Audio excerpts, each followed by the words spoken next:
A continuación, a primera hora.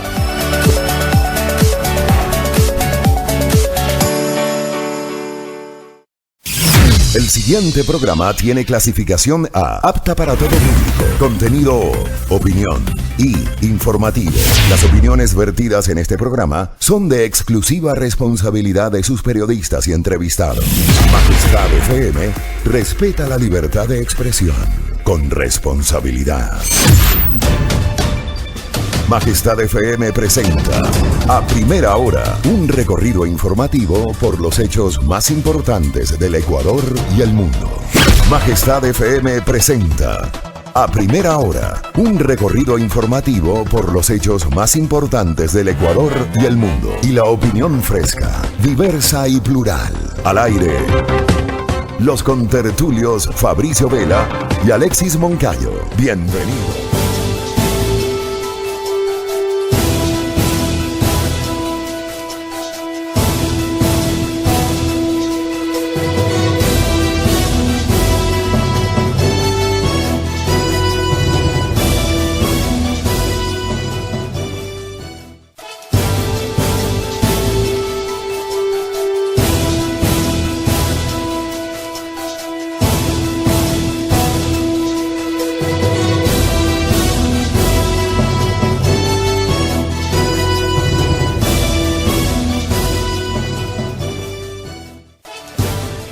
Con 12 en la mañana, ya es martes 11 de junio del 2019, como cada martes, luego de la cadena dispuesta por el gobierno nacional, estamos ya enlazados con la señal informativa de Majestad FM y su espacio a primera hora a través de la señal de la Soberana del Aire. Saludos cordiales a quienes se unen a nuestra sintonía en la señal abierta en Pichincha, Maravilla, Esmeraldas. Buenos días, Santo Domingo de los Áchilas, a los televidentes de Majestad Televisión. Saludos cordiales a quienes nos sintonizan en el resto del país y alrededor del mundo a través del internet por www.radiomajestad.com.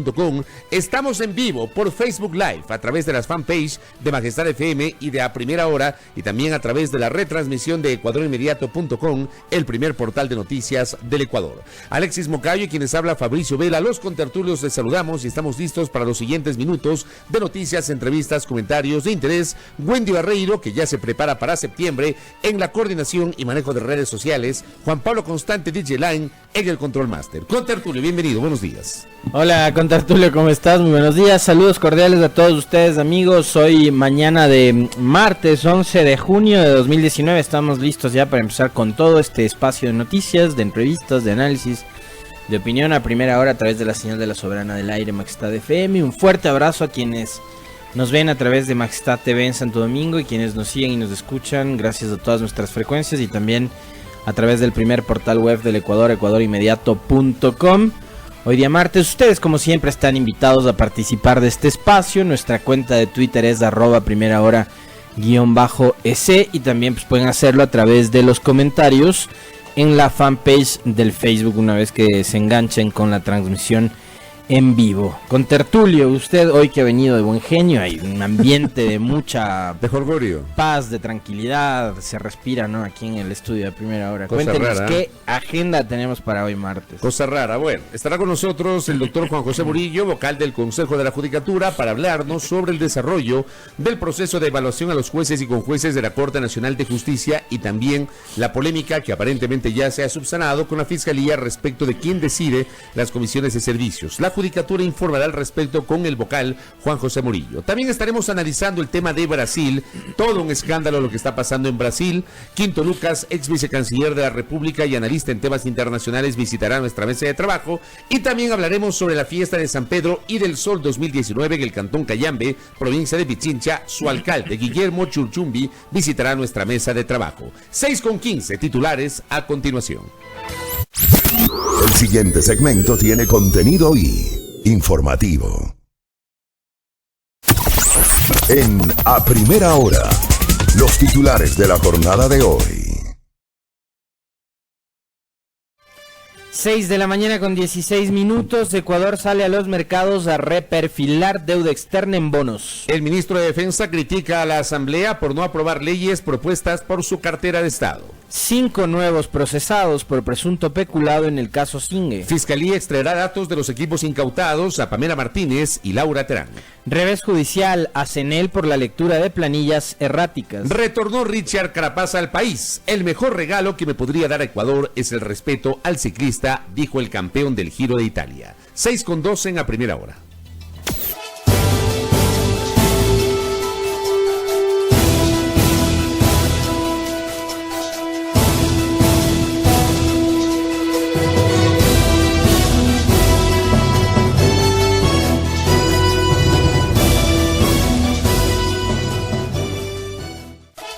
De la mañana con 17 minutos. Ecuador sale a los mercados a reperfilar deuda externa en bonos. Nota de diario El Universo. El Ministerio de Finanzas anunció ayer su estrategia para el reperfilamiento de la deuda externa para los bonos 2020, conocida como Liability Management. La operación consiste en llevar a cabo una oferta de recompra de dichos bonos y financiarla a través de la emisión de bonos de mayor plazo con vencimiento en 2029. Sin esta operación, Ecuador tendría que pagar $1.500 millones de capital de los bonos 2020 en marzo próximo. Hacia las 16 horas, Ecuador ya había logrado colocar unos $1.245 millones, que por cuestiones del precio son equivalentes a bonos 2020 por un total de $1.175 millones. En los siguientes días se podrá conocer el interés de tenedores de bonos 2020 para vender esos papeles al gobierno, explicó ayer Santiago Mosquera, director de la Universidad San Francisco de Quito Business School. Para Mosquera, el mercado ha dado una respuesta positiva a la oferta de los bonos 2029. Además, considera que este tipo de operaciones se continuarán dando a fin de que el perfil de la deuda ecuatoriana tenga mayores plazos. Según Ramiro Crespo, el reperfilamiento ya había sido anticipado por los mercados y se esperaba el interés en estos bonos 2029. Explicó que los altos costos del dinero para Ecuador tienen su origen en la falta de confianza de los mercados, sobre todo tras la moratoria decretada en 2008 por el gobierno anterior. 6 de la mañana con 18 minutos. Damos lectura ahora mismo a una nota que publica el portal de noticias ecuadorinmediato.com y que tiene que ver con una crítica que ha hecho el ministro de Defensa Nacional respecto del papel de la Asamblea Nacional. Atención, este lunes el ministro de Defensa Osvaldo Jarrín expuso los alcances de los acuerdos en materia de seguridad con Chile en el marco del quinto gabinete binacional desarrollado la semana anterior en Santiago. Entre los acuerdos alcanzados destacan los de ciberdefensa, elaboración de un protocolo de asistencia humanitaria ante desastres naturales, intercambio de información en desarrollo tecnológico e industria de la defensa. El ministro también criticó la demora de la Asamblea Nacional en tramitar las leyes que esa cartera de Estado ha enviado. El ministro pues ha ratificado que Ecuador apoya a Chile en la consolidación de la Conferencia de Ministros de las Américas como el principal foro de diálogo recíproco al más alto nivel de análisis, debate e intercambio de ideas y experiencias en materia de seguridad y defensa. Explicó que el encuentro binacional abordó el diseño de una estrategia de seguridad marítima conjunta para los países del Pacífico Sur, así como la vinculación chilena en la estrategia andina de seguridad planteada por Colombia, Perú y Ecuador.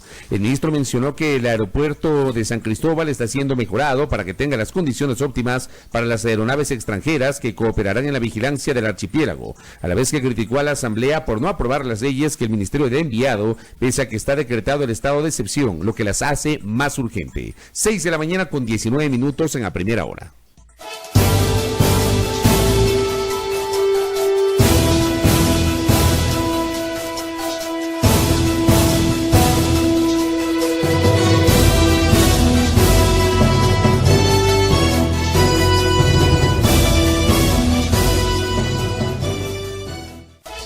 Seis de la mañana con 20 minutos, revés judicial a CNEL por la lectura de planillas errática, nota de Diario Expreso. Más del problema originado por el cobro excesivo en las planillas de luz con el consiguiente perjuicio para miles de consumidores, la Corporación Nacional de Electricidad, CNELP, debe resolver el enredo jurídico en materia de contratación pública por el servicio de lectofacturación, adjudicado para atender a cerca de 1.4 millones de clientes.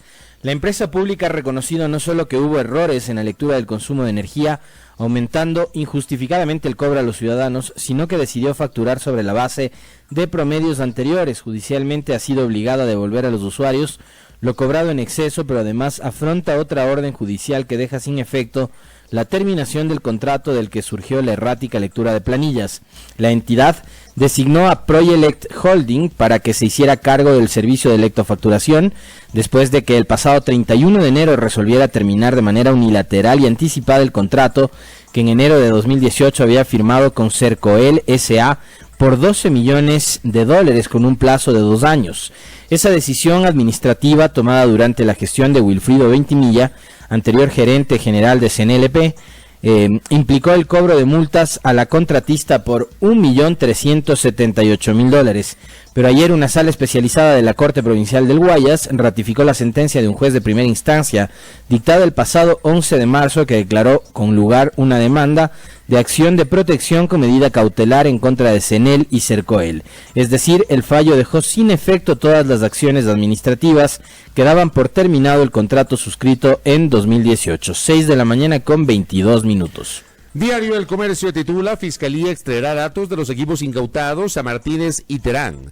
Vinicio Alvarado, exsecretario de la administración de Rafael Correa, aún no ha sido requerido por la justicia. El pasado lunes, su abogada, Vanessa Zavala, dijo que la Fiscalía no ha llamado a su cliente a rendir la versión en el expediente por supuesta concusión y que tampoco ha solicitado una audiencia para presentar cargos en contra de él.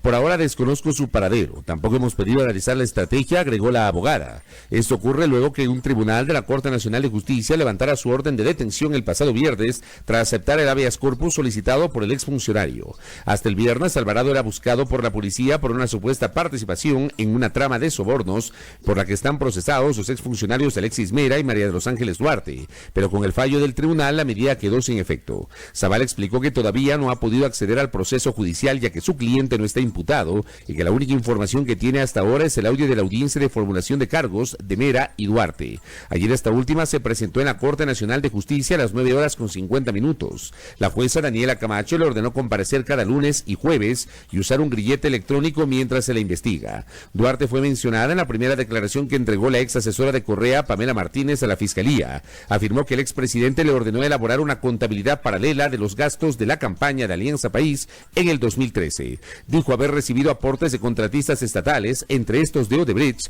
y que ese dinero le hizo llegar a Duarte y Mera a través de sus entonces asesores. La Fiscalía también investiga sobre el asesor de Mera, ya que el exfuncionario fue director de asesoría jurídica de la Fiscalía entre mayo de 2017 y abril de 2018. Hoy está previsto que Pamela Martínez entregue más información sobre este caso. La Fiscalía citó a las 10 horas para que amplíe su versión. Una hora más tarde deberá comparecer su antigua asistente Laura Terán. Ambas exfuncionarias se encuentran detenidas desde el pasado 4 de mayo. 6:23 en la primera hora.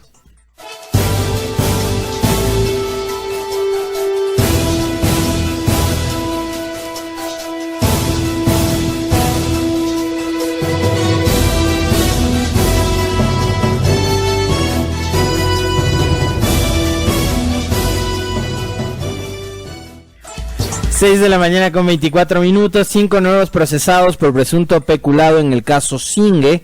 Nota que nos trae diario La Hora. La investigación del presunto peculado en la licitación del bloque petrolero Zingue se extenderá 30 días más a partir de hoy, cuando debía concluir esta etapa procesal, luego de que el juez nacional Iván Saquicela aceptó el pedido de la Fiscalía General del Estado y vinculó a la instrucción fiscal a 5 personas más. Con ellos suman 15 los procesados en este caso de corrupción, entre ellos Jorge Glass, ex vicepresidente de la República, el ex ministro de Hidrocarburos Carlos Pareja Yanuseli y el también ex ministro de esa cartera de Estado Wilson Pastor. Los nuevos procesados son Silvana Pastor, hija del ex ministro y ex administradora de la empresa Gente Oil, César Guerra, ex gerente de la empresa petrolera Digoil, Gustavo Donoso, ex secretario de Hidrocarburos, Juan Francisco Silva y Jorge Andrade, los dos del comité de licitación. Contra los nuevos presuntos implicados, el juez de la Corte Nacional de Justicia dictó medidas cautelares como la prohibición de ausentarse del país, la obligatoriedad de presentarse ante su despacho todos los lunes entre las 14 y las 17 horas, la retención y prohibición de enajenar bienes por hasta $28.4 millones, que es el cálculo de la pericia contable de lo que representa el perjuicio para el Estado, según lo argumentado por la Fiscalía General. 6 de la mañana con 26 minutos. Muy bien, y para cerrar, dejemos los temas políticos, porque Diario El Telégrafo da cuenta del retorno al país de Richard Carapaz. El campeón del 102 Giro de Italia, el ecuatoriano Richard Carapaz, afirmó que el mejor regalo que me podría dar Ecuador es el respeto al ciclista. Más allá de los aplausos, el masivo acompañamiento y demostraciones de afecto en su retorno al Ecuador, en el marco de una rueda de prensa ofrecida la tarde de ayer. El ciclista carchense sostuvo que Ecuador puede llegar a ser potencia mundial en ciclismo y para ello instó a que se construyan más escuelas, que haya una interacción de la empresa pública y privada con el objetivo de crear competencias para medir el aceite y el nivel de entrenamiento. La locomotora de Carchi, quien se convirtió en el segundo latinoamericano en la historia en obtener el título del Giro, tras el colombiano Nairo Quintana, enfatizó que todo sueño es posible, con esfuerzo, sacrificio y perseverancia, y que en la vida es importante tener un sueño y materializarlo, hacerlo realidad. El carchense de 26 años, que pasó del puesto 62 al 27 en la clasificación mundial de la Unión del Ciclismo Internacional, por las 2 etapas ganadas en la Corsa Rosa, y el título de la competencia logrado el 2 de junio en Verona, Italia, confesó que inscribir el nombre en una carrera tan importante es algo muy, muy bonito,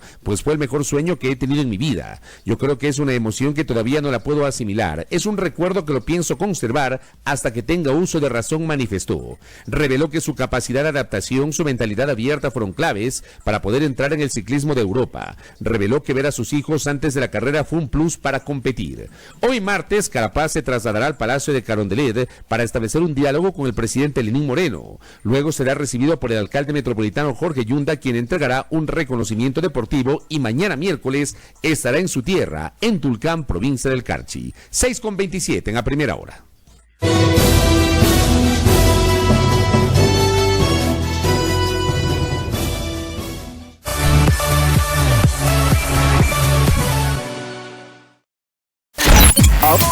Ahora escucha Majestad FM.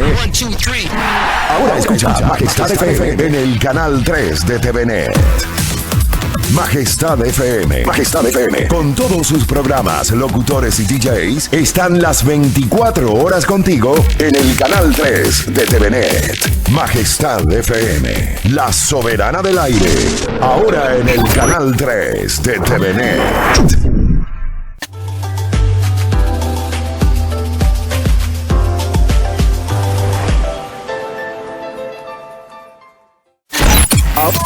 Ahora escucha Majestad FM. Ahora escucha Majestad FM en el canal 3 de TVNet.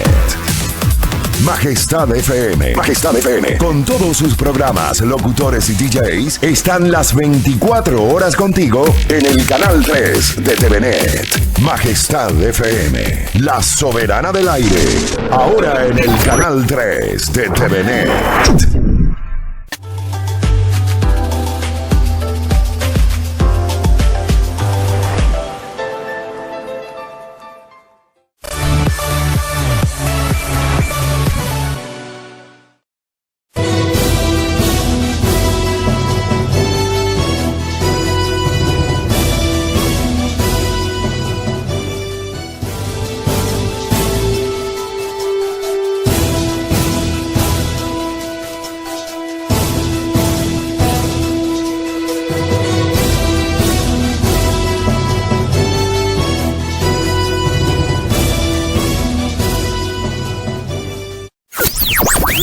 El siguiente segmento tiene contenido o opinión.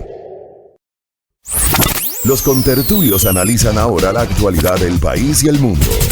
En A Primera Hora, la tertulia del día. Un ejercicio de plena libertad de expresión con responsabilidad.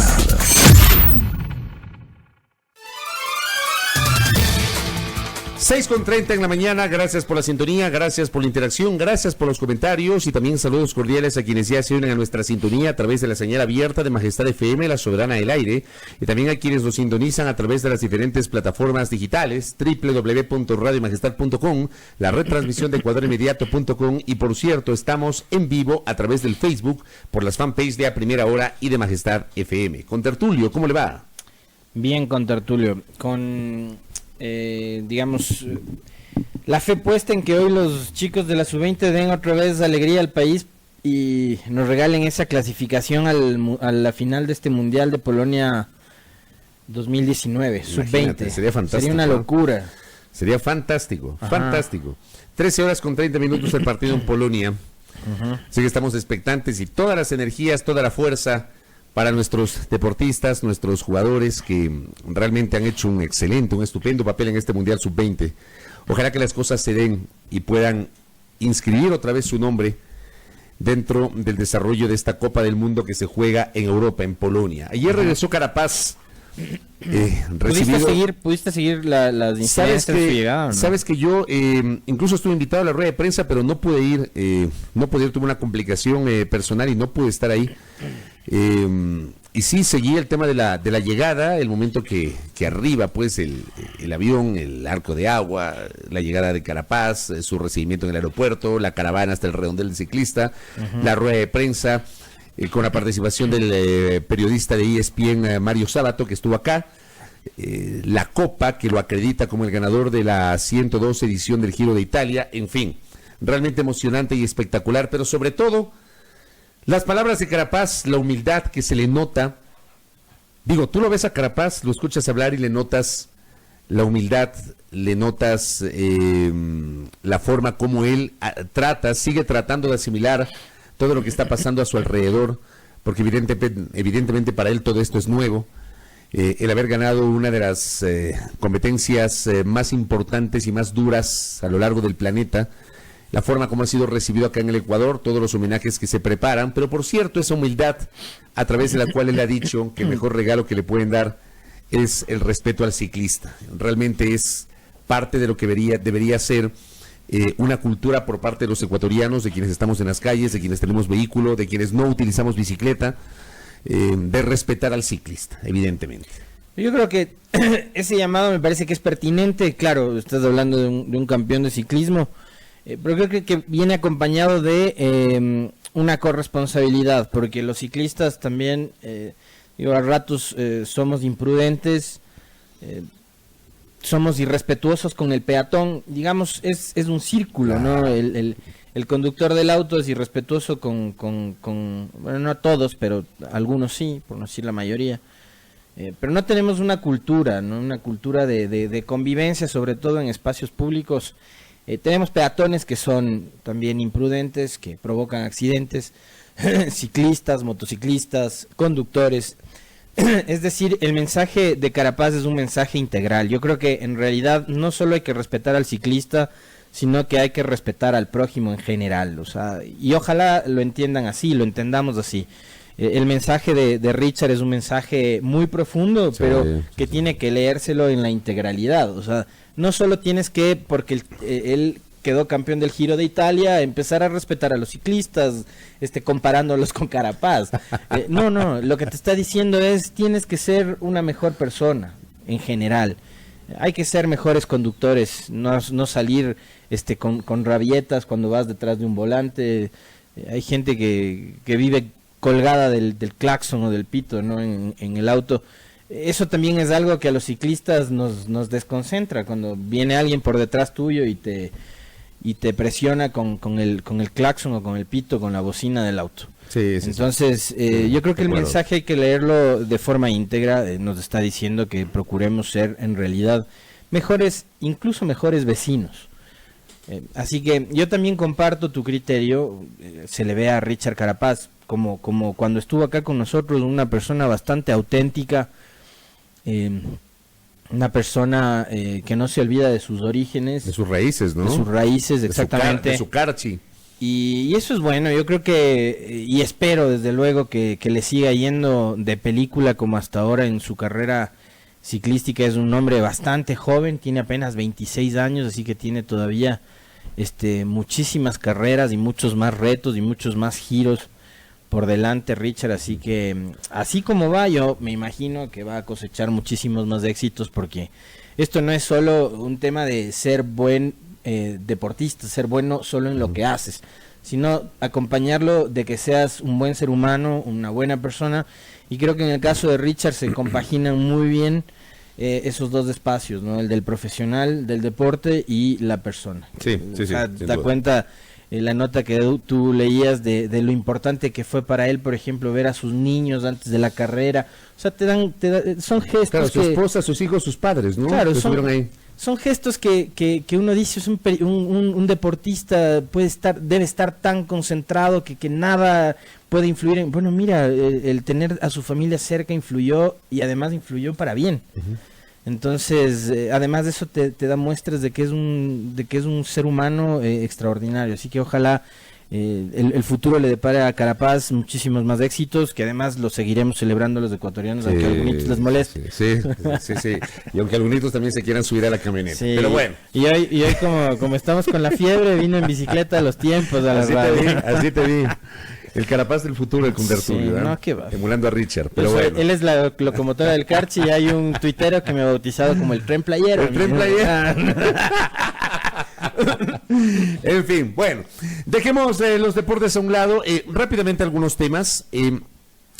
Ayer Quienes Habla en la noche generó un tuit manifestando mi preocupación en el sentido de que ni para hoy ni para mañana se había incluido en la agenda de las sesiones de la Asamblea Nacional la posesión de los nuevos consejeros, titulares y suplentes del Consejo de Participación Ciudadana y Control Social. Bueno, está para el jueves.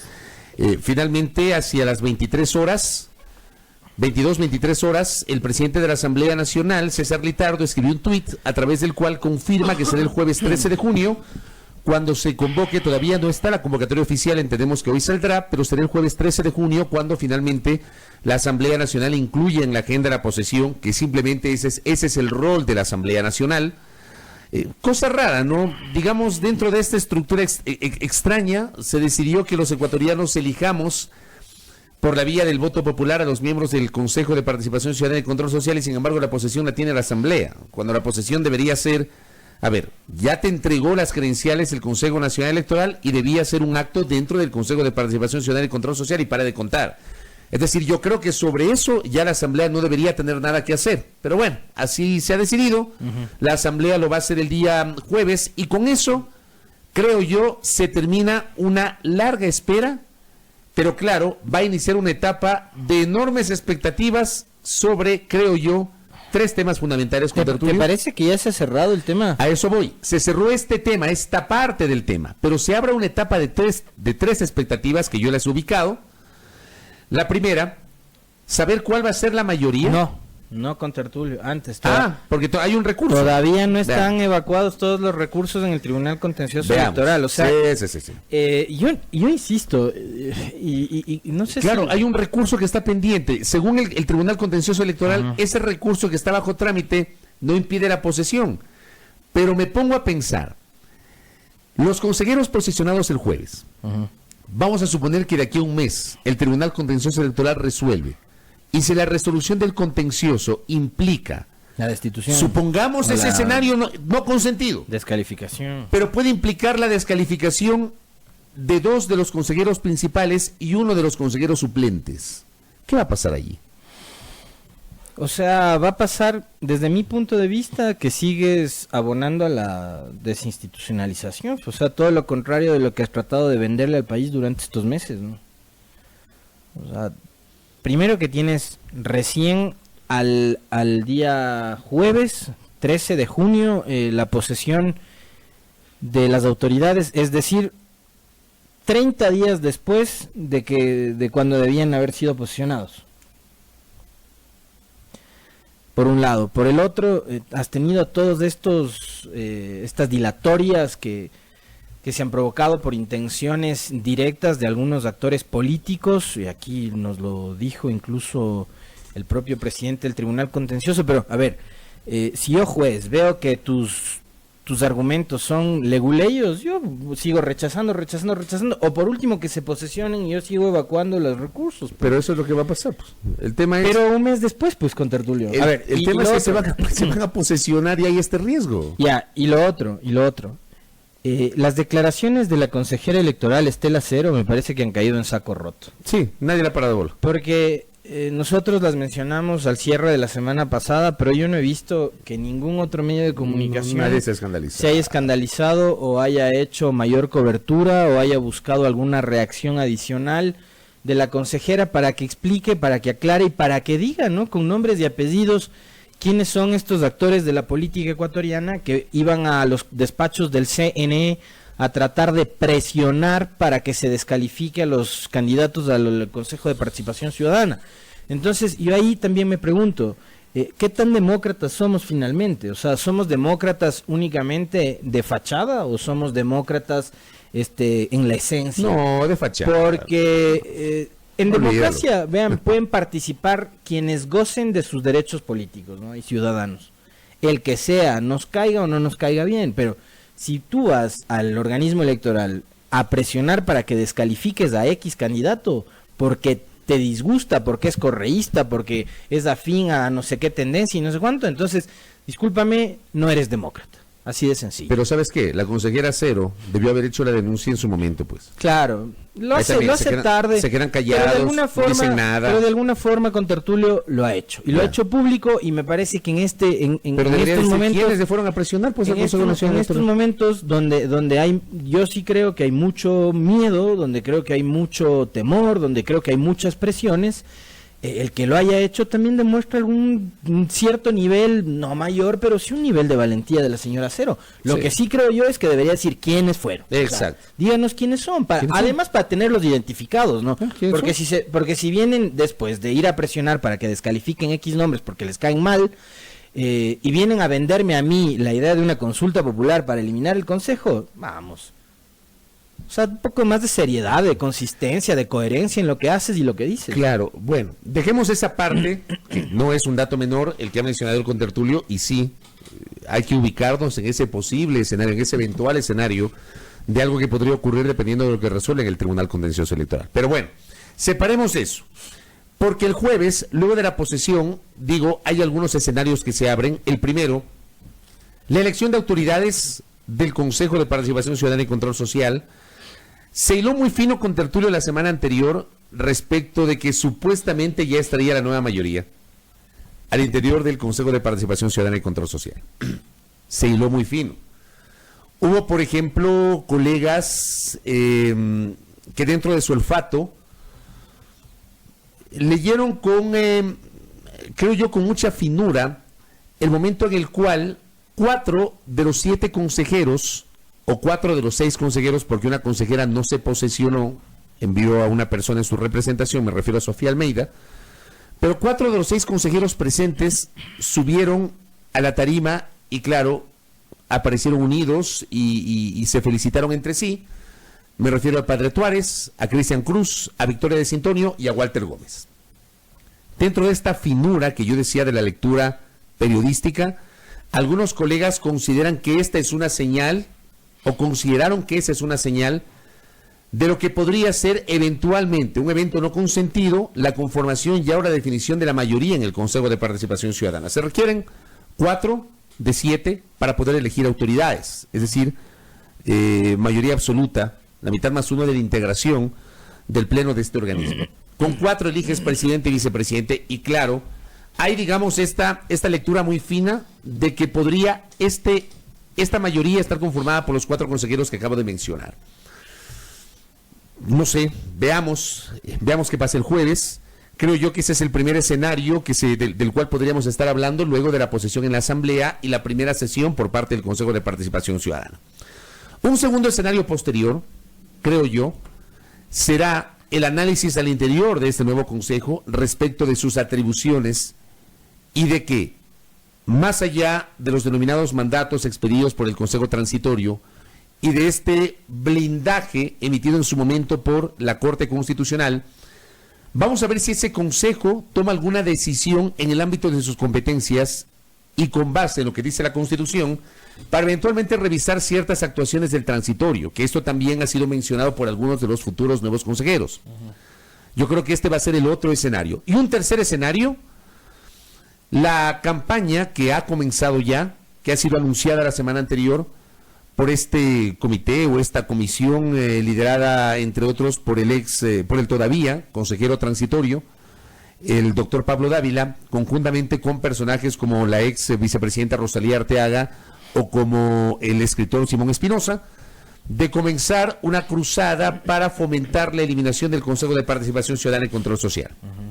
Yo creo con Tertulio que, insisto, separando el tema del Tribunal Contencioso Electoral, que todavía está en veremos, Esos yo creo que son los tres principales escenarios, salvo que tú tengas algún otro.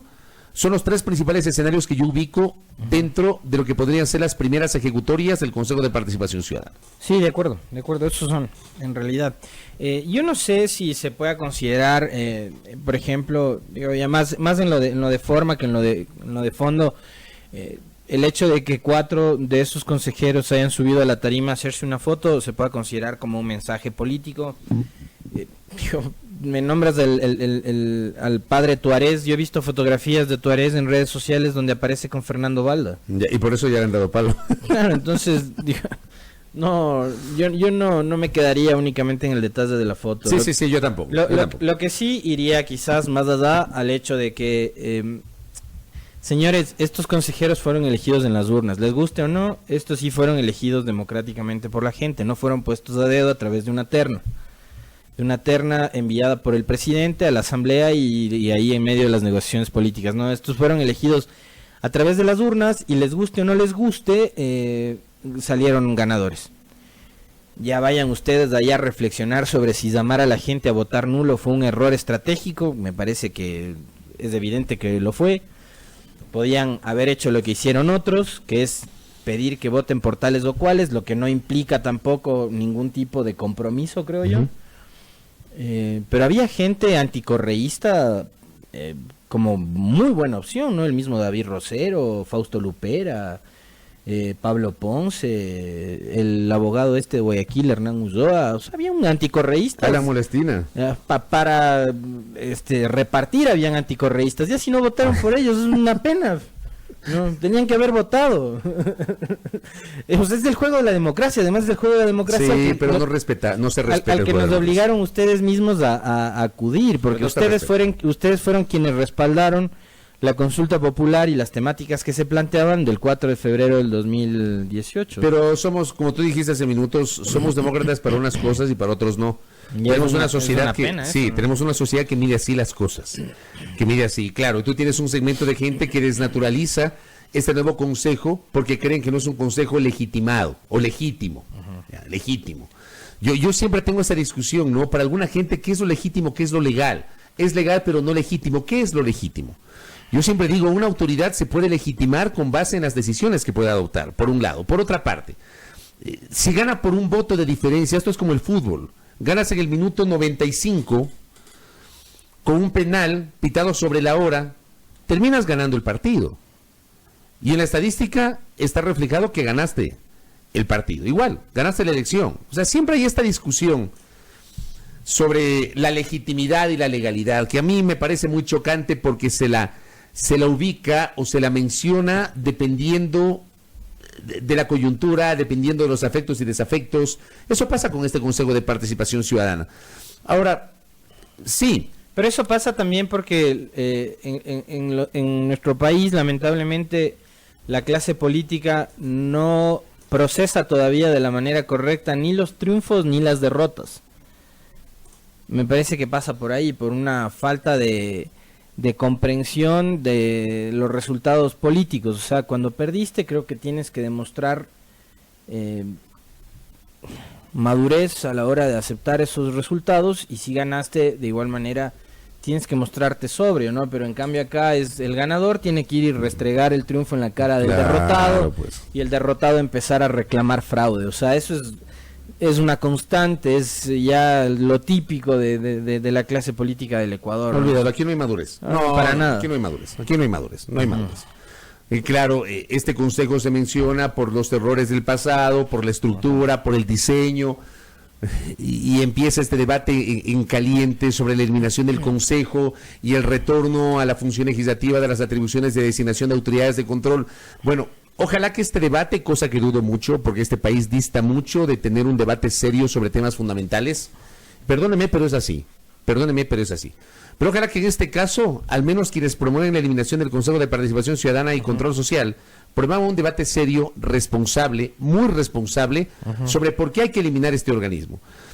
Yo sí llamo la atención en uno y en otro sentido. Yo creo que hay que matizar el debate. Si mañana pasado el organismo desaparece, que el remedio sea mejor que la enfermedad y no peor que la enfermedad. Siempre yo he planteado eso. Ahora, el problema es que como lo han planteado, sobre todo quienes están tratando de llevarnos a este proceso de consulta popular y tal, que digamos es más o menos la misma tesis que sostenía Julio César Trujillo y gente como Guillermo Lazo y otros tantos, es que no te están planteando otra solución que no sea volver al mismo esquema anterior, que es el que la Asamblea elija a las autoridades de control y nuevamente estas resulten electas después de un proceso de negociación política entre los grupos de poder. O sea, creo que Exacto. eso es lo cuestionable. A ver, para mí el Consejo de Participación no fue la mejor solución. Hoy, para su eliminación, hay que buscar los mecanismos adecuados y creo que hemos perdido tiempo porque eso bien pudo haberse resuelto en la consulta popular del 4 de febrero. de O sea, acuerdo. si tan malo era el Consejo, como yo creo que lo fue, porque en la época del correísmo resultó ser un desastre, porque con Trujillo ese desastre se multiplicó por 10, entonces creo que había que buscar los mecanismos legales, constitucionales, viables como para que pueda ser eliminado, pero no porque se les antoje a 3 o 4 gentes que se crean iluminadas, sino porque sea una discusión profunda para tratar de buscar un mecanismo, una salida propicia. Hay una fórmula que a mí, por ejemplo, no me disgusta, que es la que planteó Vilma Andrade de la Izquierda Democrática, que es un sistema mixto. Que sea la asamblea, pero con base en un concurso previo. Exactamente, y que ese concurso previo sea organizado por la academia. Ahora, en este país la academia también tiene sus bemoles, cosas, ¿no? Tiene sus O sea, bemoles. tiene sus pros y sus contras, tiene sus sesgos, rectores universitarios que se han dedicado a hacer política los últimos años. Tiene sus bemoles. Claro, entonces ahí siempre vamos a encontrar problemas, siempre vamos a encontrar peros en este país porque no todo es tan perfecto como quisiéramos que fuera, ¿no? Entonces, ya es ahí ese mecanismo, ese sistema que plantea la asambleísta Andrade, por ejemplo. Es interesante. Es interesante. Sí, pero ya te pones a ver cómo está conformada la academia y te pones a dudar, ¿no? Pero digo, por lo menos a mí sí me parece interesante que no sea solo la asamblea, sino que sea la asamblea no a través de ternas que te envíe el ejecutivo, sino a través de un concurso de oposición y méritos que sea organizado por las universidades y de ahí salgan los mejores puntuados para finalmente que sea el máximo organismo de representación popular que es en este país la asamblea, duela a quien le duela, porque finalmente es así. Ahí están los legisladores que están ahí, por muy buenos o muy malos que sean, los elegimos nosotros y sepamos aceptar que así es esto. Sí. Entonces, que sea la asamblea quien elija a las autoridades. Complejo, ¿no? Qué complejo es este tema. Pero bueno, vamos a ver cómo se desarrolla este debate, ¿ah? Cómo se desarrolla este debate respecto del Consejo de Participación Ciudadana y Control Social. Hemos tenido interacción de algunos oyentes respecto de la decisión adoptada ayer por la Administración de Justicia sobre las nuevas vinculaciones del campo Singue.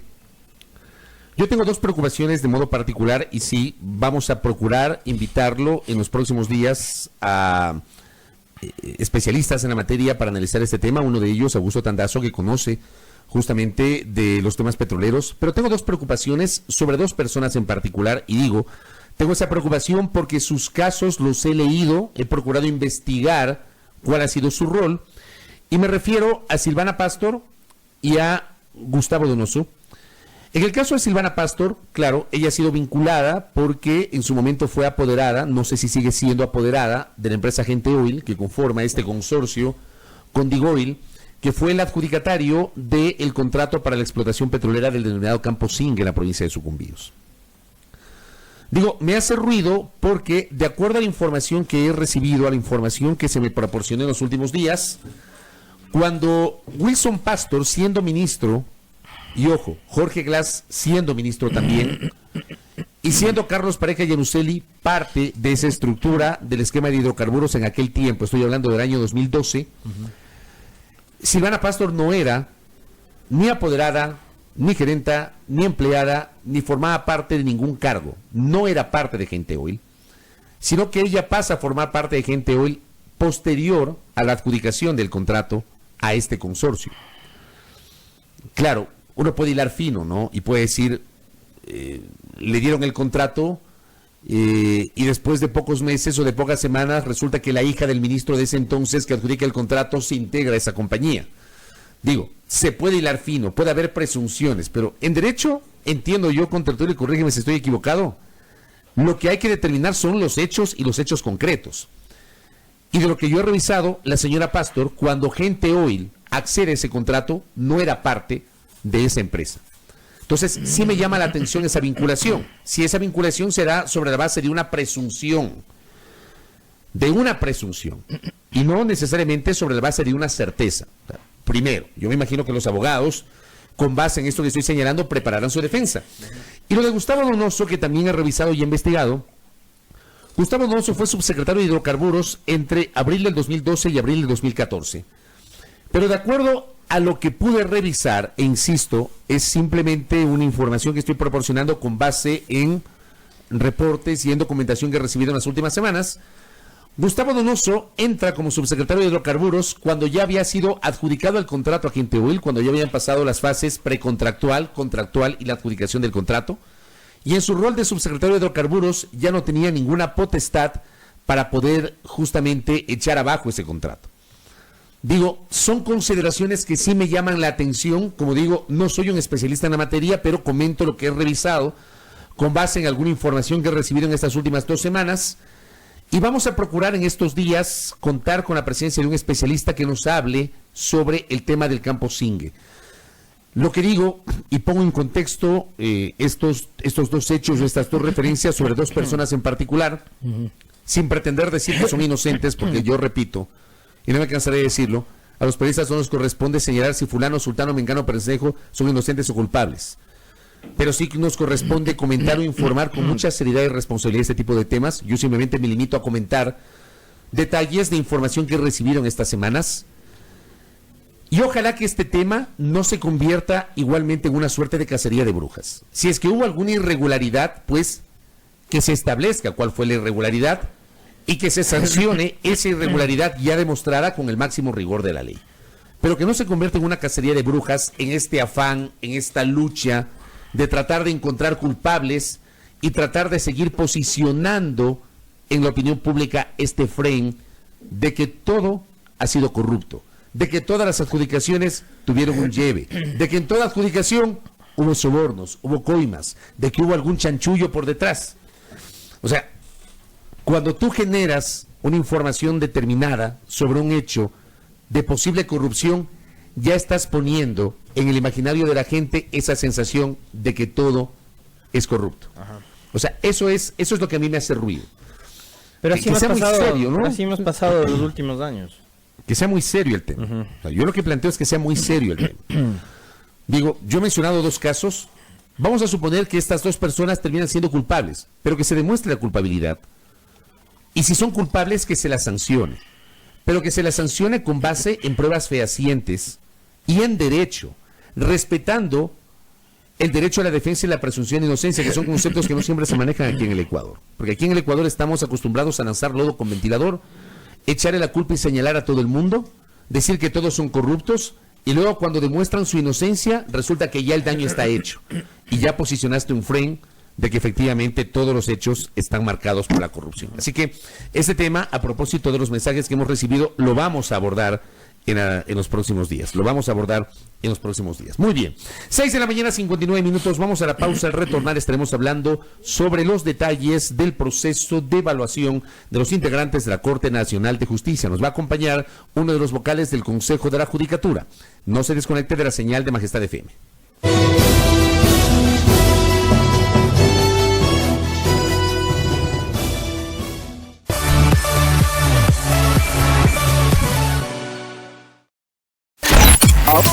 Ahora escucha Majestad FM. Ahora escucha Majestad FM en el canal 3 de TVNet. Majestad FM. Majestad FM. Con todos sus programas, locutores y DJs, están las 24 horas contigo en el canal 3 de TVNet. Majestad FM. La soberana del aire. Ahora en el canal 3 de TVNet.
7:01 en la mañana, por acá don Edison Mayorga suscribe al contertulio que se ha puesto la piel de mi país.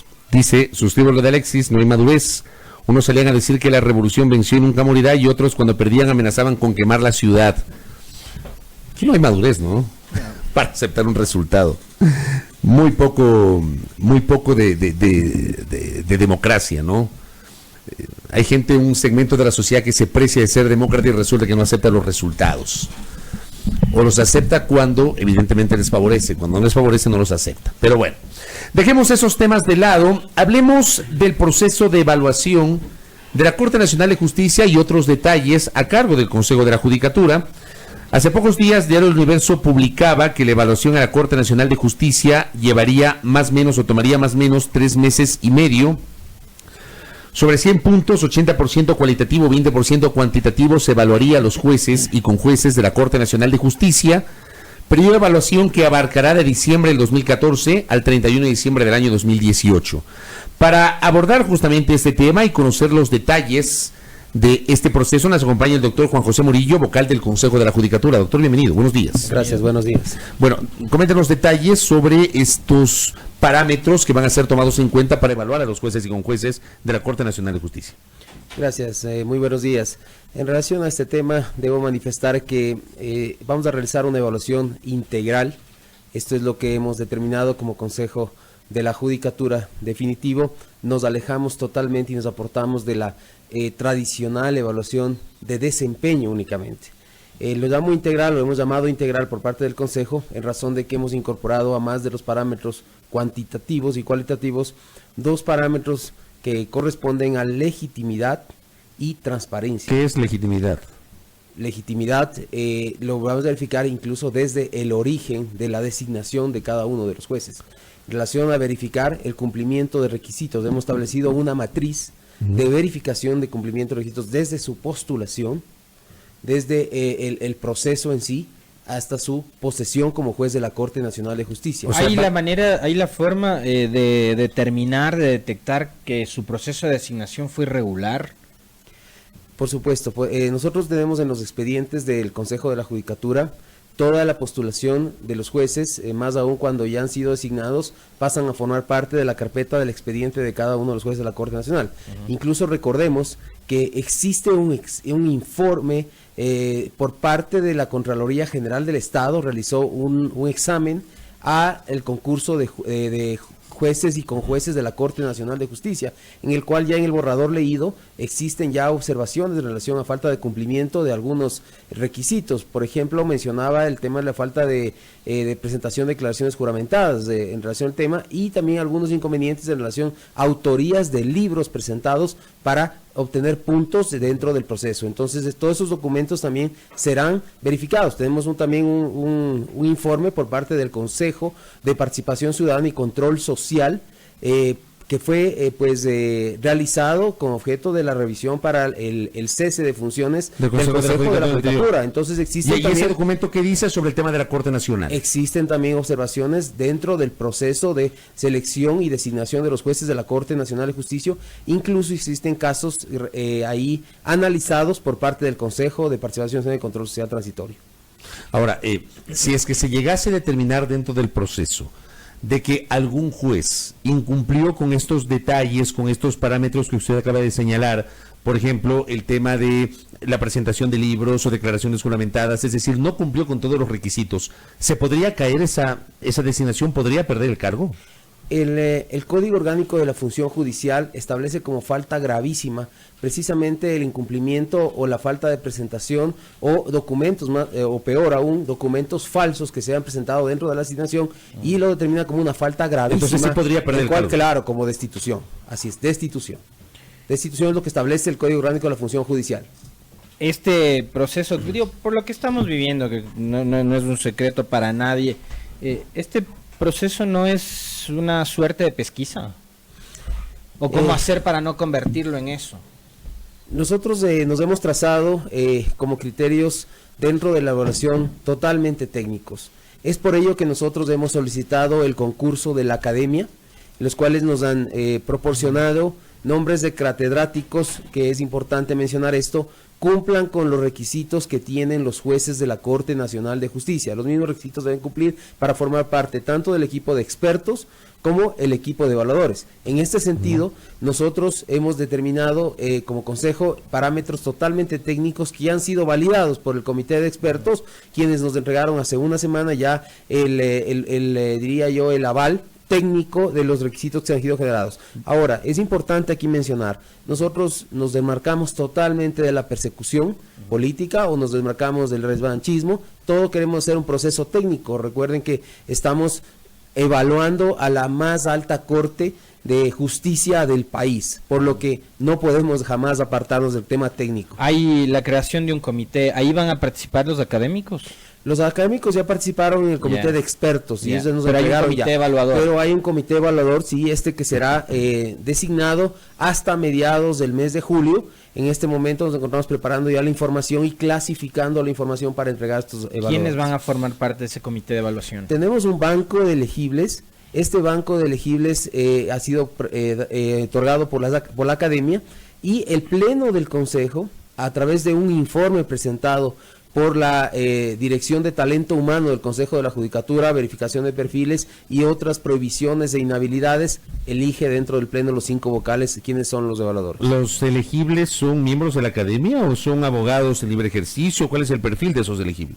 Son miembros de la academia, tienen también un perfil también profesional en relación al tema del libre ejercicio, y ellos serán elegidos por parte del Consejo. ¿Cuántas personas van a integrar ese comité de evaluación? De acuerdo al reglamento expedido para el concurso, son 13 personas, son 2 catedráticos por cada una de las especialidades que tiene la Corte Nacional de Justicia.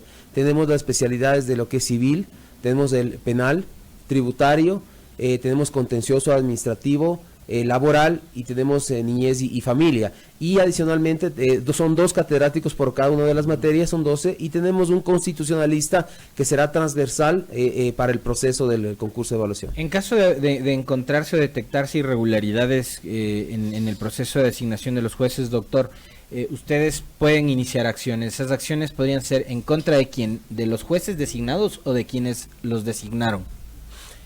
A ver, este caso es una evaluación puntual a los jueces de que hayan sido designados. En este tema es importante recalcar que ellos deben cumplir 80 puntos para poder superar esta fase. ¿Ese es el mínimo? Ese es el mínimo. Si es que no superan ¿Qué los pasa 80 si alguien saca 79, por ejemplo? Son removidos. Es removido. De acuerdo al reglamento, es removido inmediatamente, sin perjuicio de que, como lo habíamos hablado anteriormente, en parámetros de transparencia y legitimidad se puede iniciar los procesos por parte del Consejo para la destitución. Usted ya nos explicó el tema de la legitimidad. ¿Qué se entiende por transparencia? ¿Cómo se evalúa, cómo se cuantifica ese parámetro de transparencia?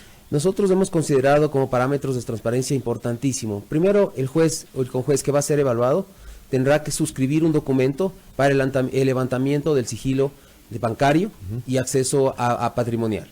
Adicionalmente, pero perdón, ¿no se supone que un funcionario o una persona cuando ingresa al sector público automáticamente tiene la posibilidad de que le auditen sus cuentas bancarias? Existe una declaración patrimonial juramentada. Exacto. Que uno presenta como funcionario público. Esta es presentada al inicio de gestión y cada 2 años, en forma periódica, que eso también será evaluado. Aquí es importante porque estamos al inicio de la evaluación, necesitamos conocer si es que el patrimonio es actual en este momento, necesitamos acceder a esa información. Lo anterior, obviamente, se lo presenta ante Contraloría, que también se lo ha solicitado y se lo ha requerido por parte del Consejo de la Judicatura ya en la evaluación. Y además, Fabricio, este es un acto de transparencia. Si es que el juez va a ser evaluado, no tiene que temer absolutamente nada, y él tendrá que presentar sus cuentas al día, al momento que inicia su proceso ya en sí de evaluación. Ahora, dentro de la evaluación, también van a evaluar, este comité de evaluación, también va a analizar la calidad de las sentencias emitidas por los jueces. ¿Eso también va a ser analizado? Así es. En este caso nosotros hemos establecido un parámetro cualitativo. Aquí es importante recalcar que las evaluaciones anteriores para mí eran evaluaciones que se hacían en consenso con los evaluados, porque aquí se les pedía y se les decía, mire, usted va a ser evaluado, envíeme sus mejores sentencias que usted haya dictado para que sean revisadas la calidad. Aquí en este caso no. En este caso nosotros lo que vamos a hacer es establecer cuáles son las sentencias a través de un mecanismo de aleatorio que determinará cuáles son los números de sentencias. Claro, porque en si ese cogemos sentido, las mejores...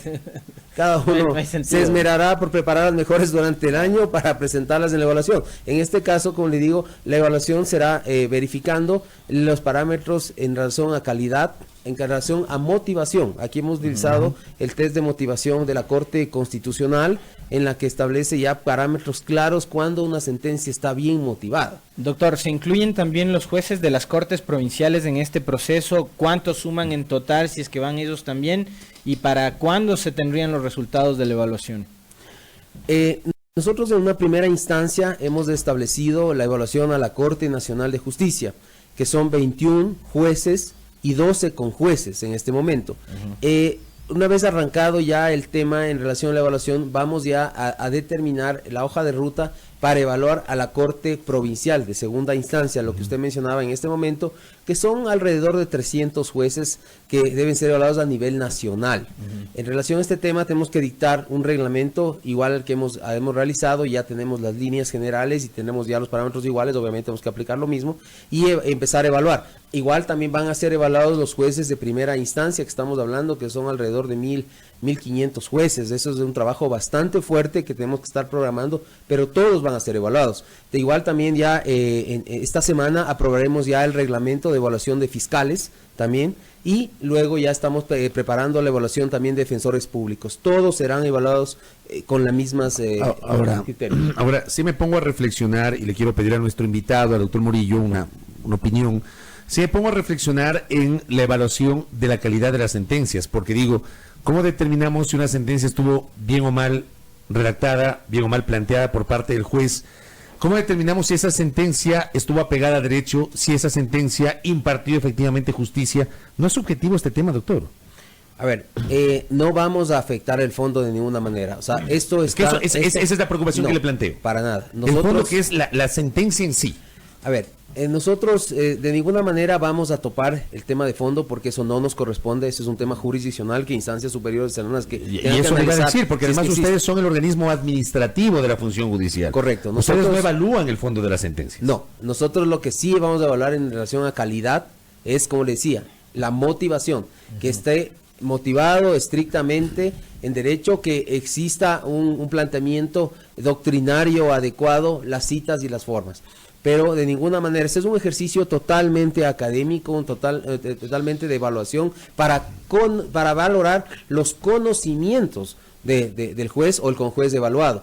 Por ello es que vamos a establecer una fase de evaluación oral, en la cual va a ser de una audiencia pública, en la que los evaluadores van a verificar el conocimiento y, lo más importante, ver si es que la sentencia fue o no redactada por el juez, porque nosotros muchos sabemos que en varios casos a veces no se ha dado eso. Hay caso emblemático del juez Paredes, ¿no? Que les llegó una sentencia de miles de fojas de la noche a la mañana. En una flash memory.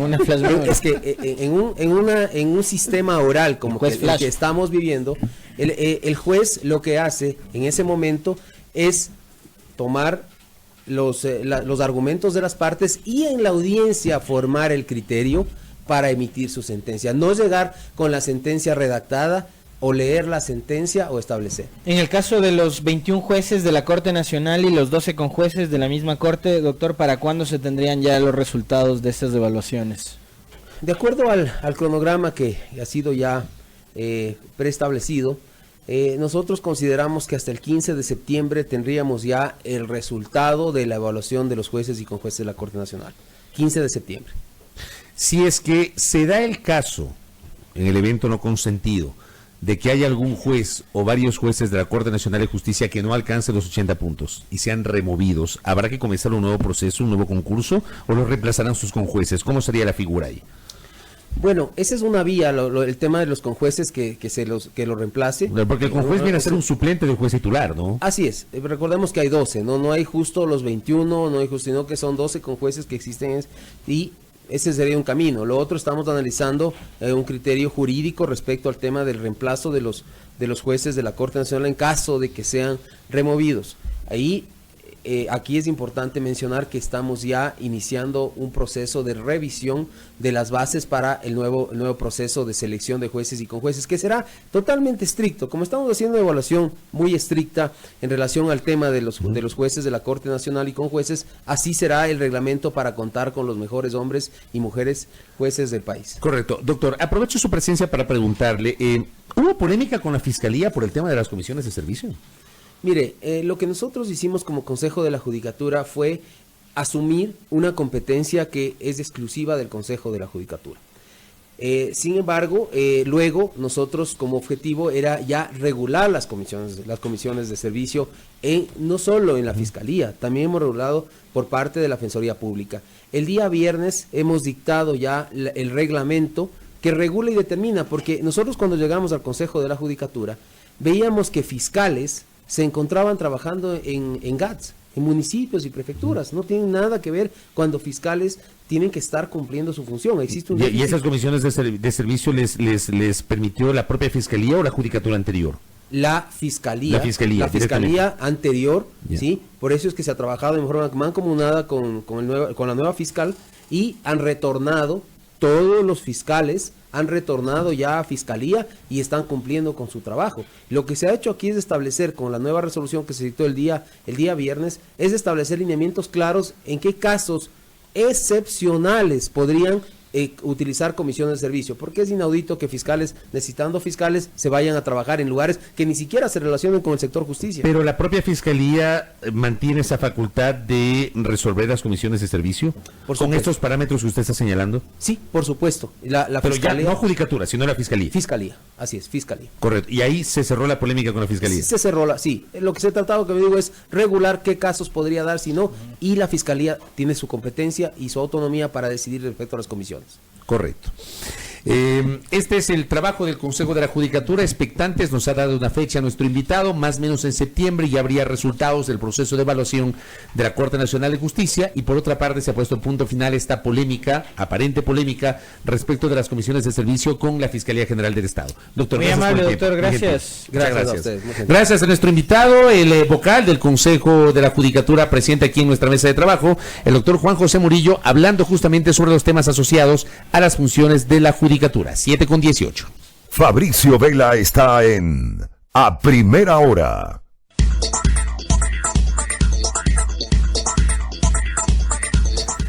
Solo por este sábado 15 de junio, atención, ven a ProAudio y encuentra audífonos de última tecnología para papá desde $599, incluido IVA, 3 años de garantía y seguro. Válido únicamente el sábado 15 de junio en ProAudio Matriz y San Rafael. Los mejores audífonos con los mejores precios. Agenda tu cita al 2260-822. ProAudio, el mayor instituto de audición y lenguaje del país. Ahora le toca a papá.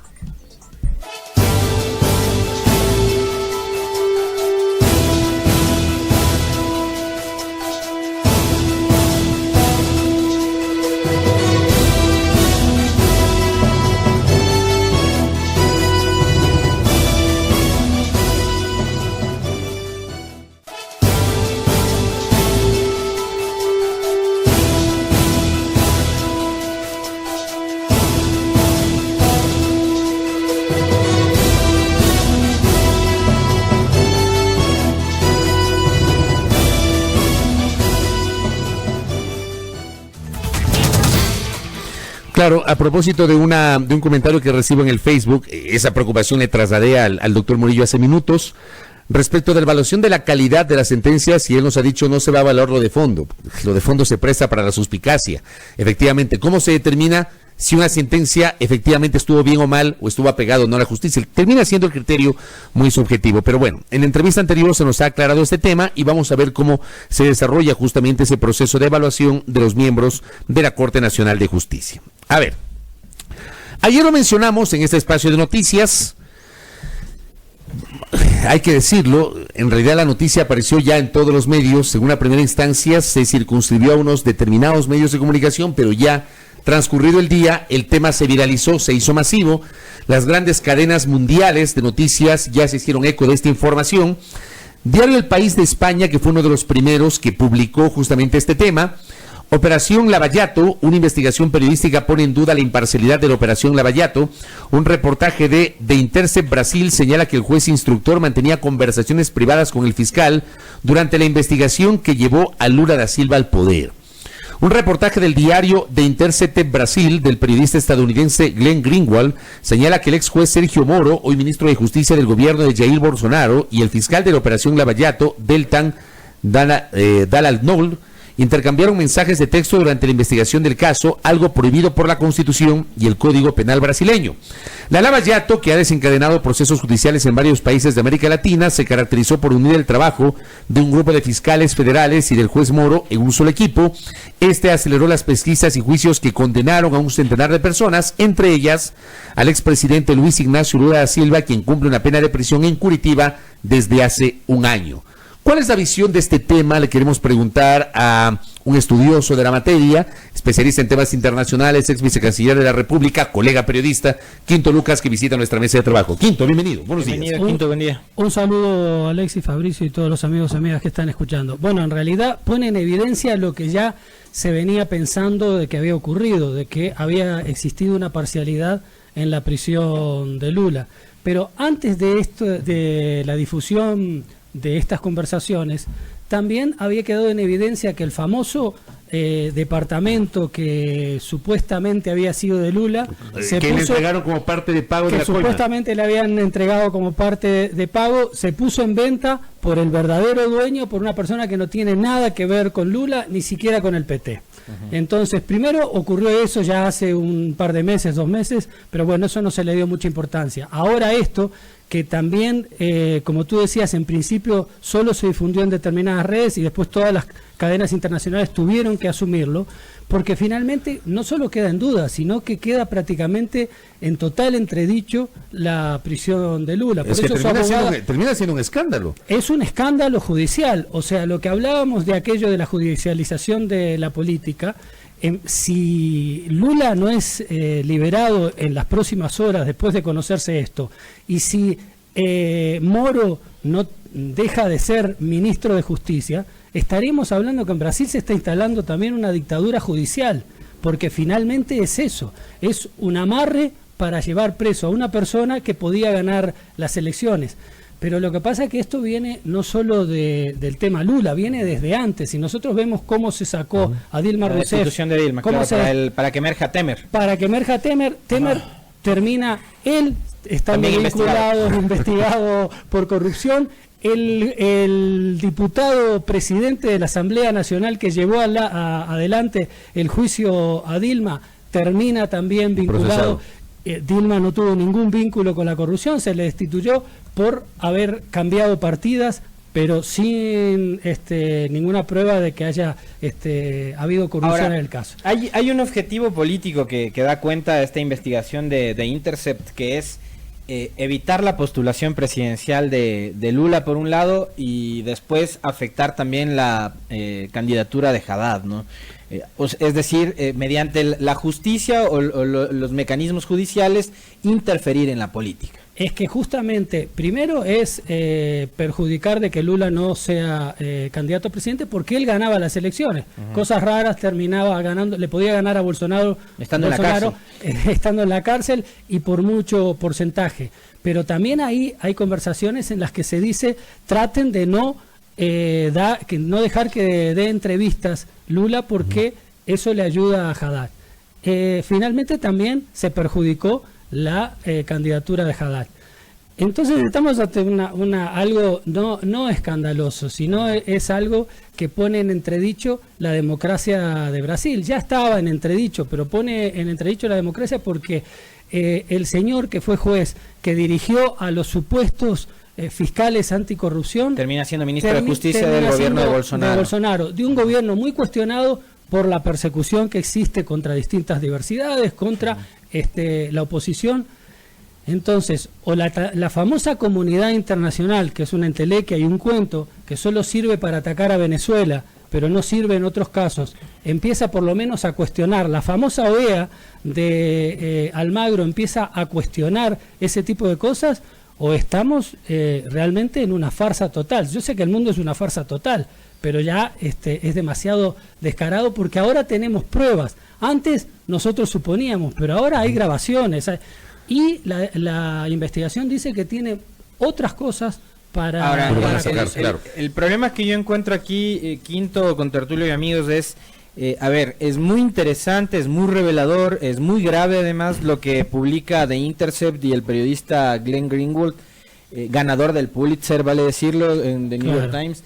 No es cualquier no le dan a cualquiera no es cualquier tipo, ¿no? Porque acá yo ayer vi alguna gente que estaba deslegitimando la investigación hecha en Brasil, pero digo, todas estas revelaciones que hace The Intercept y que son muy graves y muy preocupantes, tienen que ser investigadas por la misma justicia manipulada y controlada por Moro. Eso. Entonces, ¿a dónde llegamos? Por eso digo que terminamos en una dictadura judicial si no hay una investigación imparcial y si no, por lo menos interceden determinados organismos internacionales pidiendo una justicia imparcial. Primero se tendría que mostrar, más allá de la investigación en sí, mañana tendría que salir libre Lula. Porque fue objeto de una confabulación y de un complot. Tendría que salir libre, por lo menos eso. A mí se me hace parecido este tema a cómo se encarcelaba en la década de los 60, de los 70... afroamericanos a quienes se les acusaba de haber cometido delitos que nunca ocurrieron. Claro, pero y además una persecución por ser negros. Claro, y aquí hay una persecución justamente por defender determinados sectores que no están vinculados a los sectores de poder, digamos, por no defender a los sectores de poder. Pero más allá de eso, además, si Moro tuviera algo de vergüenza, debería renunciar. En cualquier país, Collor de Mello recibió un impeachment y fue sacado de la presidencia por casi menos que lo que hizo Bolsonaro. Sí por corrupción, pero esto es corrupción. O sea, amañar una sentencia, amañar una persecución, es persecución. Y claro, ahora en los países del sur denunciamos lo que ocurrió durante las dictaduras. Esto es una especie muy similar a algo similar a lo que ocurrió en las dictaduras, donde se amañaban las sentencias, porque es amañar una sentencia. Ahora, incluso para poner en contexto todo lo que estamos hablando con Quinto Lucas, déjenme leer un par de párrafos adicionales de lo que publica El País. Lo que revela The Intercept es que el actual ministro de Justicia orientaba las investigaciones del jefe de la Lava Jato para facilitar las condenas. El medio tuvo acceso a mensajes intercambiados entre los integrantes del proceso enviados por una fuente anónima hace algunas semanas. Los archivos demuestran que Moro sugería fuentes, orden de las operaciones y tomaba un papel indirecto para coordinar los procesos que posteriormente juzgaría. El reportaje firmado por el periodista Greenwald o sea, es lo que se dice, era juez y parte. Claro. Pero si él estaba haciendo ya todo, ¿qué camino tiene que seguir a los jueces y fiscales? Dice, el reportaje cuestiona la imparcialidad del hoy ministro cuando era responsable del juicio en primera instancia en varios casos de corrupción en Curitiba, entre ellos el del apartamento de Lula en un balneario de Sao Paulo, supuestamente comprado con dineros de sobornos de la constructora OAS que se benefició de contratos de Petrobras. En las conversaciones privadas obtenidas por The Intercept, Moro recomendó al fiscal que cambiara el orden de unas etapas de investigación, pidió agilidad en las operaciones, dio consejos estratégicos y piezas informales y anticipó al menos una decisión, criticó y sugirió recursos al Ministerio Público y retó a Dalagnol como si él fuera un superior jerárquico de los fiscales y de la Policía Federal. El reportaje describe varios ejemplos de estas conversaciones. Uno de ellos es un mensaje del 21 de febrero del 2016 que habría sido enviado por Moro. Dice el mensaje, abro comillas, hola, ante las últimas maniobras tal vez sea oportuno invertir el orden de las dos etapas, escribió el juez, cierro comillas. Los autores de la publicación interpretan el texto como una probable mención a las fases de la Lava Jato. Claro, pero hay que recordar quién es Moro.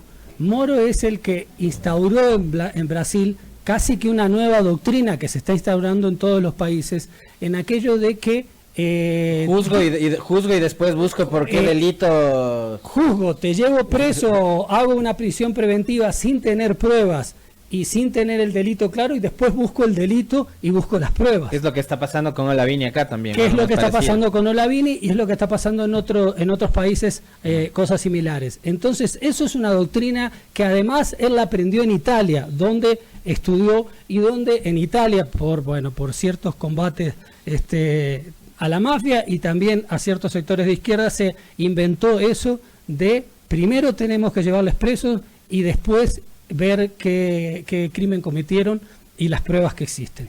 Eso es lo que ha existido con Lula y lo que está existiendo obviamente con Olavini. Ahora, una cosa que llama mucho la atención, Quinto, es que en este caso específico de Lula, como en muchos otros, como el que nosotros nos preguntábamos hace una semana atrás, en el vinculado a este caso Arroz Verde, donde hay gente que aparentemente desde lo privado hizo contribuciones para una campaña electoral y de tal, pero ¿por qué siempre se busca al político, al funcionario público como objetivo final de la persecución? ¿Y por qué no se juzga a los privados? Es decir, si hubo empresas como Odebrecht, como Petrobras o como cualquier otra empresa en Brasil que estuvo vinculada a casos de corrupción, ¿por qué no son también juzgados? Que es algo que nos pregunta la gente en redes, sino que únicamente se busca neutralizar a Lula en este caso. Es que, bueno, primero que lo de Lula, lo que se demuestra es que no ha habido corrupción, ¿no? Por lo tanto, pero más allá del juzgamiento a Lula, que es por lo que representa a Lula y por lo que significa, además no para cualquier país, para un país que es una de las mayores, de las 5 economías más importantes del mundo. Entonces, existe eso. Pero más allá de eso, ¿por qué no se juzga a los... Si hay corruptos, hay corruptores. Y los corruptores son tan corruptos, son los privados. Pero lo que pasa es que de repente, muchos de los que están juzgando ahora, también alguna relación han tenido con esos sectores. Estamos viendo, los que juzgaban a Dilma y a Lula, todos están vinculados con el lavallato. Veamos en los otros países si quienes dicen juzgar la corrupción no tienen vínculo con esos corruptores privados.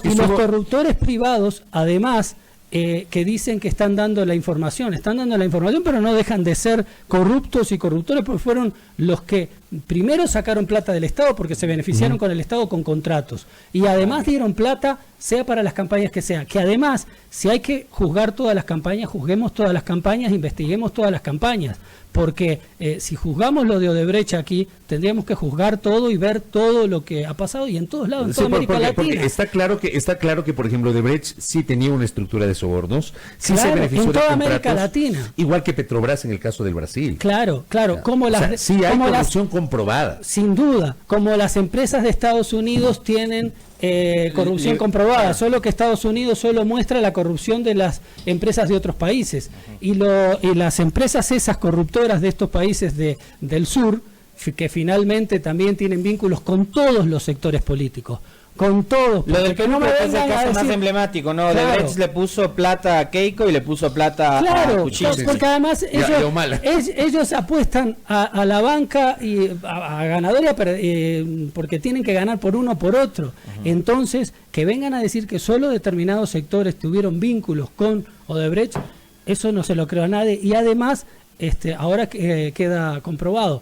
Pero lo más chistoso o triste es que quienes no han tenido ningún vínculo con la corrupción, como el propio Lula, o por lo menos todo lo que se le ataca de corrupción no ha existido, por lo menos lo que le han atacado y lo que han dicho que por lo cual ha sido corrupto no ha existido, esté preso, y otros no estén presos. Entonces es muy lamentable, pero lo que demuestra eso es que finalmente quienes manejan la justicia son los sectores de poder y los sectores empresariales en todo el mundo. Empresariales, banqueros, son ellos los que manejan la justicia, y esa es la realidad. Lo que pasa es que se hacen los lindos señores. Ahora, Quinto, con estas revelaciones, y vuelvo más o menos a plantear lo mismo que les sugería en la pregunta anterior, es cómo, aunque ya hizo alguna comparación, Quinto, con lo que ocurrió con Fernando Collor de Mello, ¿no? Pero ¿qué debería pasar con el gobierno de Bolsonaro y sobre todo con la permanencia del juez Moro en su gabinete ministerial también? Bolsonaro debía, por lo menos por un mínimo de vergüenza, debería renunciar. Un mínimo de vergüenza. Yo sé que no existe vergüenza porque quien hace esas cosas no debe tener vergüenza. Pero no le queda, lo que Lula dijo el otro día es que van a llamar a movilizaciones, y sí, no le queda a la gente otra opción que movilizarse, porque creer en la comunidad internacional es un cuento, porque la comunidad internacional famosa solo ataca a los que le conviene. Creer en que la justicia va a cambiar en Brasil es muy difícil porque está manejada desde el poder directo de Bolsonaro.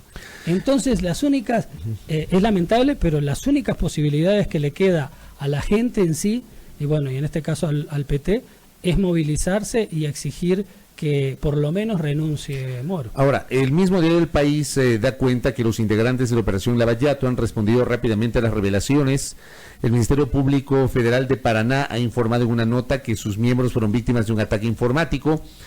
Abro comillas, la acción vil del hacker invadió teléfonos y aplicaciones de fiscales de la Lavallato usados para comunicaciones privadas y de interés para el trabajo y se suplantó la identidad de algunos de sus integrantes. No se conoce aún la extensión de la invasión, pero se sabe que fueron obtenidas copias de mensajes y archivos intercambiados en charlas privadas y de trabajo. Cierro comillas, afirmó ese Ministerio Público. Imagínate, la justificación es que le sacaron la información, pero que le hackearon y que le sacaron la información, pero no desmienten la información, no desmienten que existió esas conversaciones. Ahora, dice el mismo país a propósito de la reacción.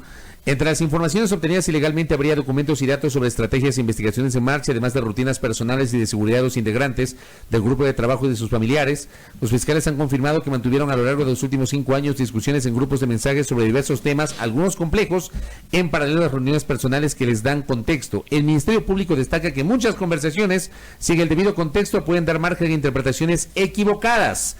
La fuerza también reclamó que The Intercept no hizo ninguna solicitud de aclaración antes de la publicación. O sea, también habla de que pueden estar sacados de contexto algunos mensajes. Obviamente que ellos tienen que defenderse, pero lo que acá Rosverde, según lo que nos dijo Paola Pavón, tampoco contrastó la información publicada la semana pasada. Pues. Nunca se contrasta. Acá, realmente el periodismo investigativo, yo hacía periodismo investigativo en algún tiempo, hace muchos años, y contrastaba las informaciones porque sé que por más simpatías y antipatías que uno pueda tener, o por más odios que uno pueda tener, necesita contrastar las fuentes porque si no, no es seria la información. Sin embargo, eso no está existiendo en ningún lado, no está existiendo tampoco en la Argentina. Entonces, que digan ese tipo de cosas es porque tienen que defenderse, obviamente, si ellos son atacados. Pero lo interesante es que ni desmienten que existieron las conversaciones, ni desmienten el contenido de las conversaciones, solo dicen que puede ser mal interpretado, pero no dicen eso es mentira y lo que quisimos decir no es eso, sino estuvimos conversando sobre el tiempo y la lluvia en Paraná. No, dicen claramente puede ser mal interpretado. Eso es un cuento, o sea, tienen que defenderse porque saben que cometieron un delito. Ahora, acá lo que estamos viendo, Quinto, también es una estrategia de neutralizar a los que se supone son los máximos líderes de una tendencia política. En el caso de Lula, que es el referente del Partido de los Trabajadores, del caso de Cristina en Argentina, de igual manera. Pero ¿es solo una cuestión particular e interna de Brasil y Argentina en estos casos? ¿O hay un factor externo que está trabajando también de manera coordinada? Porque casos hay y ejemplos ha habido durante mucho tiempo. Ya decía Quinto hace un momento lo que ocurría acá en nuestros países y en el Cono Sur durante la década de los 70 y las dictaduras militares, ¿no? ¿Desde dónde fue orquestado aquello? Se está dando en muchos países, porque también se está dando en Uruguay, se ha intentado vincularle a Pepe, lo que pasa que no tiene por dónde vincularle, pero también se ha intentado, y se ha intentado porque la única forma que vio la derecha de asaltar de nuevo el poder es a través de acciones judiciales. Acciones judiciales que a veces pueden tener determinado asidero, pero a partir de ese asidero después se inventan muchas cosas más y a veces no tienen ningún asidero y a veces no tienen ninguna prueba. Y eso está ocurriendo en todos lados, está ocurriendo también aquí en el Ecuador, sin duda. Entonces, tenemos que ver que no es solo una cuestión de Brasil. En Brasil empezó, porque en Brasil la doctrina de Moro, lo que Moro estudió en Italia, la ha logrado implantar en toda América Latina. Entonces, por eso es la importancia de Brasil, y además la importancia de Brasil por lo que significa Brasil como economía mundial. Pero se está aplicando en todas en los casos de los gobiernos en general progresistas, se está haciendo eso. Yo no digo que no haya existido corrupción, pero que muchos de los casos se están inventando y muchos de los casos no hay ninguna prueba, es la realidad. O sea, es la realidad, a veces resquicios o determinados pequeños resquicios de posible corrupción se utilizan para juzgar gente. ¿Cuál debería ser, tomando en cuenta lo que está ocurriendo ahora mismo en la justicia brasileña y quién controla esa justicia, cuál debería ser el rol que deban adoptar los organismos y las cortes internacionales en estos casos? Primero, los organismos internacionales tendrían que llamar la atención de Brasil, por lo menos llamar la atención, yo no digo ya ni juzgar, sino llamar la atención de que ahí hay una justicia que no está siendo ni siquiera independiente. Hablamos de democracia y hablamos de poderes, de los 3 poderes famosos que tienen que estar, que no pueden estar vinculados: el poder judicial, el poder legislativo y el poder ejecutivo. Ese es el cuento de todas las democracias estas, pero es toda una mentira, porque decían que aquí, bueno, había vínculos del Poder Judicial con el Poder Ejecutivo. ¿Qué mayor vínculo que un juez hace llevar preso a un líder de la oposición, un líder mundial, porque Lula no era cualquier líder, manejando la justicia y después participando en el Poder Ejecutivo como ministro de Estado? Entonces, la realidad es que ahí no hay una democracia representativa tan interesante como todos les encanta decir, y todo es un cuento, porque además no existe la democracia representativa. Todos esos cuenteros que defienden esa democracia representativa deberían estar ahora ya juzgando que no existe ninguna democracia representativa en el Brasil, porque el señor que es ministro de Justicia, que participa del Poder Ejecutivo de Bolsonaro, fue el que juzgó al mayor líder del Brasil, ni siquiera de la oposición, mayor líder del Brasil y uno de los líderes mundiales como ha sido Lula, con todos sus defectos y problemas, pero no deja de ser uno de los líderes mundiales como el propio Mandela y como otros líderes. Correcto, vamos a estar expectantes del desarrollo de los acontecimientos respecto de este tema que, insisto, es muy grave lo que está pasando en Brasil y evidentemente habrá que esperar decisiones y clarificaciones sobre este escándalo vinculado a esta investigación que terminó, pues, o que desembocó en una sentencia contra el expresidente Luis Ignacio Lula da Silva. Quinto, gracias por el tiempo. Muy gracias, gracias Quinto, muy a amable. ustedes. A Quinto Lucas, ex vicecanciller de la República, analista en temas internacionales. 7:42.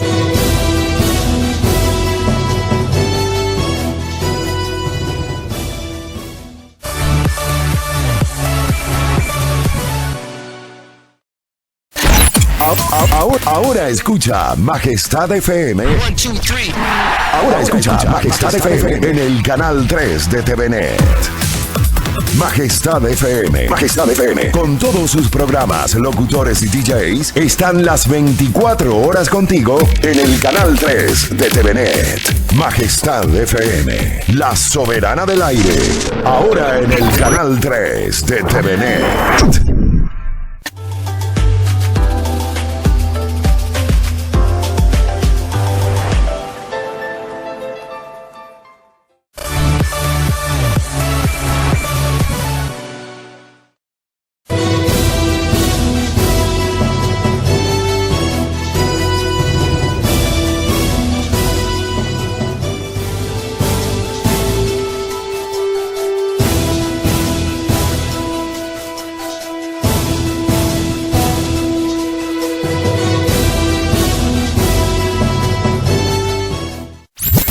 El siguiente segmento tiene contenido y informativo.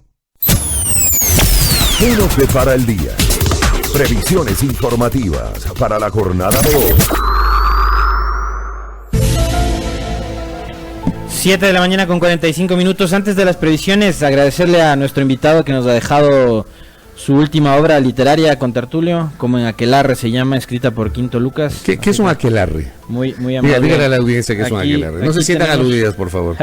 Aquí tenemos, dice, a modo de introducción, como en Aquelarre puede ser un libro de poesía o en prosa, o pequeños cuentos, se puede leer cada texto separado, pero caminan juntos, contando la historia de Tierra Negra. El mundo no es verdadero, pero es real, y esta es la historia de un mundo que no es verdadero, pero es real. Como en Aquelarre, el libro de Quinto, a quien le agradecemos por su gentileza y por siempre aceptar la invitación de los contertulios. Bueno, un aquelarre es una reunión de brujas, por si acaso. Que nadie se sienta aludida. Bueno, a ver, rápidamente, ya acaban hace segundos, acaba de llegar ya la convocatoria para la sesión de este jueves 13 de junio a las 8 horas la posesión de los integrantes del Consejo de Participación Ciudadana y Control Social en el Pleno de la Asamblea Nacional. Jueves a las 8 de la mañana, fecha confirmada y hora confirmada por parte de la función legislativa. Eso digamos como previsión para este jueves, pero había expectativas sobre la fecha ya de la posesión de los integrantes del nuevo Consejo. ¿Qué tenemos para hoy con tertulia? A ver, para hoy tenemos Imbabura Geoparque, invitación a la presentación ante el Pleno de la Asamblea Nacional de la Declaratoria de Imbabura como Geoparque Mundial de la UNESCO. Esto va a ser a las 12 horas en la Asamblea Nacional acá en Quito. Tenemos también la presentación del Acuerdo Nacional por la Seguridad Social. En el evento estará Paul Granda, presidente del Consejo Directivo del IES. Esto va a ser a las 10 horas en la Universidad Andina Simón Bolívar, Salón Eugenio Espejo. Rueda de prensa, presentación del informe de situación del gobierno de Pichincha. Esto va a ser a las 9 horas con 30 minutos. Sala de reuniones, piso 21 del edificio de la prefectura. Tenemos también... ¿qué más tenemos por acá? La agenda gubernamental. A ver, aquí en Quito, ¿qué? Aquí en Quito, Ministerio de Inclusión Económica y Social, visita técnica al Centro de Desarrollo Infantil Ungüí, con la presencia de la Ministra de Desarrollo e Inclusión Social de Perú. Esto va a ser en el Centro de Desarrollo Ungüí, en la avenida Chilibulo y Juan de Velasco. También a las 10 horas, Vicepresidencia de la República, Instituto Ecuatoriano de Seguridad Social invitan a la presentación del Acuerdo Nacional, que va a ser en la Universidad Simón Bolívar. Eso acá en Quito. ¿Qué más tienes tú? ¿Lo de la Asamblea? Correcto. Dice lectura lo del municipio con Carapaz, no, ¿verdad? El municipio del Distrito Metropolitano de Quito invita a la entrega de la condecoración al mérito deportivo Ciudad de Quito al deportista Richard Carapaz a las 12 horas en la Plaza Grande con la presencia de las autoridades de la municipalidad. ¿Algo más con tertulio? Tenemos acá de Tony Corp, dice, invita al conversatorio sobre lácteos, un alimento con visión científica integral. Esto va a ser a las 18:30 en el Hotel Dan Carton. Expectativa hoy, 10 de la mañana, sesión del Pleno de la Asamblea Nacional. Se espera ya la designación de los presidentes y vicepresidentes de las comisiones de los derechos de los trabajadores, de gobiernos autónomos y de educación. No sabemos si habrá votos. También... No, eso creo que también va para el jueez. No, está convocado para hoy. ¿Lo de las comisiones? Claro, está para hoy. Yo leí ayer que quedaba para el jueves. No, usted leyó mal el tuit del presidente de la Asamblea, leyó mal usted. Le cuento. La convocatoria es para hoy. Ahora, si es que hoy no se resuelve, capaz que queda postergado para el jueves. Hoy también en la en la Asamblea también habrá una sesión a las 12 horas donde se va a conocer la objeción parcial del Ejecutivo al proyecto de reformas a la Ley Orgánica del Servicio Público de Energía Eléctrica, entre otros temas dentro de la agenda parlamentaria. Lo del arroz verde queda para el jueves. Lo del arroz verde queda para el jueves. Muy bien. Ese arroz ya debe estar hecho cocolón. Le dan largas, ya debe haberse quemado. De acuerdo. Muy bien, hasta aquí las previsiones.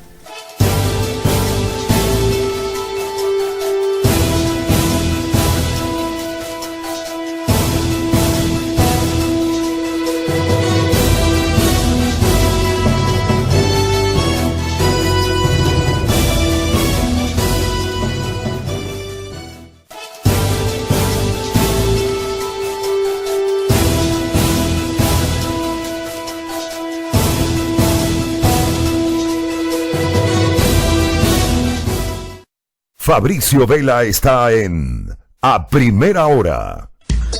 365 noches leyendo cuentos a niños para dormir es la labor más linda del mundo y merece ser reconocida. Por eso Pacificar te trae la promoción un gran premio de $30,000 para papá y mamá. Todos tus consumos desde $50 con Pacificar débito y crédito hasta el 30 de junio del 2019 participan para ganar. Tus diferidos tendrán doble oportunidad. Pacificar, historias que vivir. Banco del Pacífico. Aplican restricciones. Solo por este sábado 15 de junio, atención, papá va a estar feliz de volver a escuchar todos tus te amo. Ven a ProAudio y encuentra audífonos de última tecnología para papá desde $599, incluido IVA, 3 años de garantía y seguro. Válido únicamente sábado 15 de junio en ProAudio Matriz y San Rafael. Los mejores audífonos con los mejores precios. Agenda tu cita al 2260-822. 2260-822. ProAudio, el mayor instituto de audición y lenguaje del país.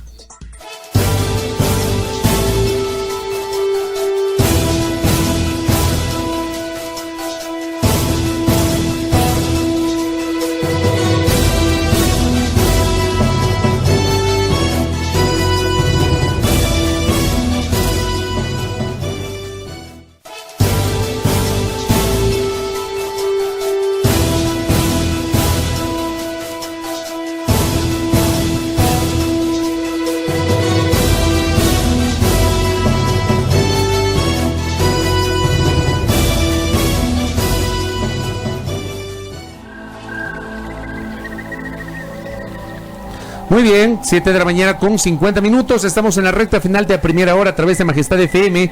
Y vamos, mucha atención, póngale ojo a esta entrevista porque vamos a hablar de los preparativos y de todo el programa de fiestas, de las fiestas de San Pedro del Sol 2019 en el Cantón Cayambe, acá en el norte de la provincia de Pichincha. Su alcalde, don Guillermo Churuchumbi, siempre tan generoso en visitar nuestra mesa de trabajo para contar a nuestra audiencia los preparativos de estos festejos. Alcalde, bienvenido. Bienvenido, alcalde, buenos días. Sí, muy buenos días, Fabricio y Alexis. Quisiéramos saludar también para todos los amigos y amigas que están en sintonía de Majestad. Bueno, hay siempre 1000 razones para hacer las festividades de Cayambe. Después de un año de cuidar los páramos, de hacer soberanía alimentaria y por un proceso de participativo de nuestro trabajo, de nuestra gestión, siempre existen las razones para celebrar las festividades de San Pedro del Sol y de San Juan en la latitud 00. Y es así que nosotros hemos realizado desde la semana pasada el lanzamiento de las festividades en la ciudad de Nueva York, en Estados Unidos. Igualmente el sábado estuvimos acá en la ciudad de Quito con la presencia de más de 2.500 personas, con más de 300 bailarines con música y danza, haciendo una presentación cultural, sobre todo demostrando la tradición cultural de nuestra gente. Así es que para este viernes tenemos el pregón de las festividades de Cayambe. Este sábado, por supuesto, también la elección de la reina de Cayambe. El pregón es el viernes. Este viernes 14 a las 7 de la noche. Ya, correcto. Así es que están cordialmente invitados para que bajen a Cayambe y puedan disfrutar en la plaza dominical. En realidad para que subamos a Cayambe, ¿no? Por supuesto, por supuesto. Y el sábado tenemos la elección de la reina de Cayambe y no se olvida aquellos que nos gusta el bizcocho. Sábado 15 y domingo 16 tenemos el primer festival del bizcocho, donde podremos degustar una variedad de bizcochos y por supuesto los manjares, los quesos de hoja.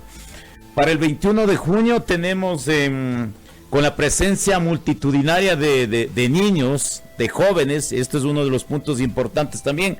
No se olvide que en el mundo andino existen 4 festividades más importantes: 21 de junio el Inti Raymi, el 21 de septiembre el Tarpu Ipacha, el 21 de septiembre, luego el 21 de diciembre tenemos los tiempos dedicados para la niñez, y el 21 de marzo, que son las festividades del Pau Carreme. Entonces, en este marco nosotros celebramos el 21 de junio. En el sitio sagrado de Puntiatzil tendremos la presencia de aproximadamente 10,000 entre niños y jóvenes, donde se celebrará una ceremonia ritual dedicados al sol y a la madre luna. Igualmente el 29 de junio, esta es otra de las festividades muy importantes para nosotros, donde contaremos con la presencia de más de 50,000 personas, principalmente las comunidades bajan a tomarse las calles, las plazas de Cayambe, y luego se concentran con su música, con su danza en el sitio sagrado de Puntiatzil. El 30 de junio tenemos el desfile de alegría. Este tiene un carácter internacional, donde contaremos con la presencia de más de 12 delegaciones internacionales. En los últimos 3 años a Cayambe le damos un carácter internacional, sobre todo el desfile de alegría. Y luego tenemos a aquellos que nos gustan los toros populares, desde el 4 de julio. Pero a usted le gustan los toros donde no se mata al animal. No matamos animales. No matan al animal. No, nada, absolutamente nada. Es un juego limpio. Es un juego limpio. La gente disfruta. Que no maltraten al animalito. No, en eso. No, seguro. Seguro. Ni a los pollitos ni a las gallinas tampoco maltratamos. Así es que están cordialmente invitados desde el 4 de julio hasta el 8 de julio a disfrutar de los toros populares. Así es que las fiestas de Cayambe se arrancan en el norte de Pichincha.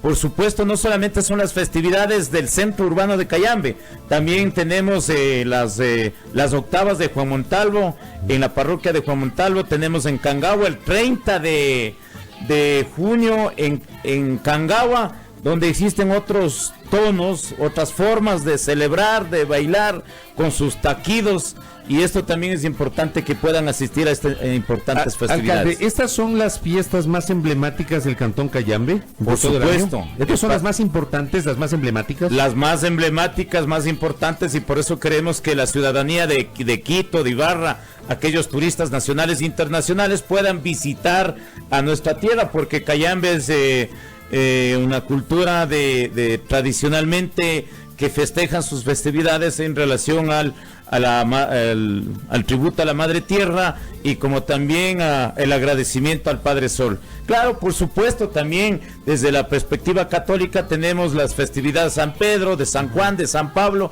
que no podemos negarlo. Actualmente nuestra población celebran desde la perspectiva católica religiosa, así es que esa festividad también tiene un sincretismo cultural. Sin embargo, desde la perspectiva intercultural es importante recuperar, valorar la sabiduría ancestral, pero también la recuperación de las festividades desde la perspectiva católica. ¿Cuántos visitantes como expectativa tienen ustedes van a acoger en Cayambe durante estas festividades? Miren, nosotros en la evaluación del año pasado aproximadamente nos visitaron a Cayambe, según los datos, solo vehículos que pasaron por los datos que tenemos de Panavial, porque nosotros tenemos un peaje en Cangagua, pasaron aproximadamente 40,000 vehículos. Si esto calculamos por 2 o 3 personas, estamos hablando cerca de 100,000 personas. Al menos este año tenemos mayores expectativas, esperemos que podamos contar con 150,000 o 200,000 personas desde la ciudad de Quito o desde los otros puntos lugares del país. Así es que están cordialmente invitados a todos y todas, vengan a disfrutar las fiestas más bonitas, más alegres, donde los cánticos podemos disfrutar con la participación de hombres y mujeres, jóvenes, es decir, es un espacio muy amplio, no es solamente las festividades exclusivamente para los adultos o para los jóvenes, es un espacio donde se puede celebrar con la amplia participación de hombres y mujeres. ¿La empresa privada también participa, colaboran en estas festividades? Por supuesto, ¿aportan? nosotros tenemos 3 tipos de programaciones. Unas programaciones que son exclusivamente bajo la responsabilidad y el financiamiento del gobierno municipal.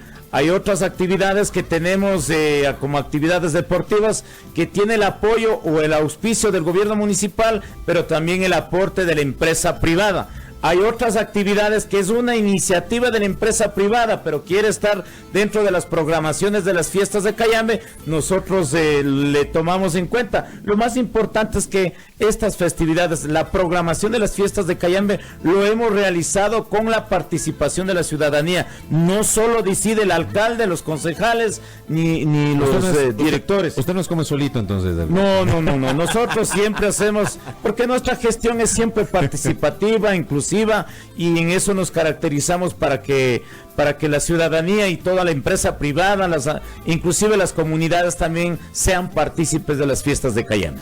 Muy bien, alcalde, para esta ocasión, bueno, y aparte de este programa de fiestas, ¿qué otros atractivos en la parte final de esta entrevista le puede ofrecer Cayambe a nuestros Por supuesto, miren, nosotros Cayambe tenemos uno de los sitios complejos arqueológicos más importantes del norte de Pichincha. Estamos hablando del complejo arqueológico Quito-Loma Pambamarca. Desde ahí usted puede, si usted va desde Quito, podría ingresar por Quinche, sube arriba y desde ahí puede divisar a varias montañas como Cayambe, Imbabura, Cotacachi, el Cotopaxi. Es un sitio, inclusive un sitio muy interesante para tomar energía, si es que usted de pronto está con un poco de pereza, tiene de pronto alguna enfermedad, pero sube al sitio sagrado, al Jambimachi. Es el sitio sagrado Jambimachi, y ahí usted podrá energizarse de buena energía y retomar con mucha salud. ¿Cómo está la vía de acceso al Nevado, alcalde? Mire, nosotros hace 15 días hicimos todo el mantenimiento con la maquinaria del gobierno municipal, hicimos todos los mantenimientos. Es una vía con facilidades que pueden ingresar hacia el Nevado Cayambe. No se olvide quiteños, Cayambe es el único nevado asentado en la latitud 00.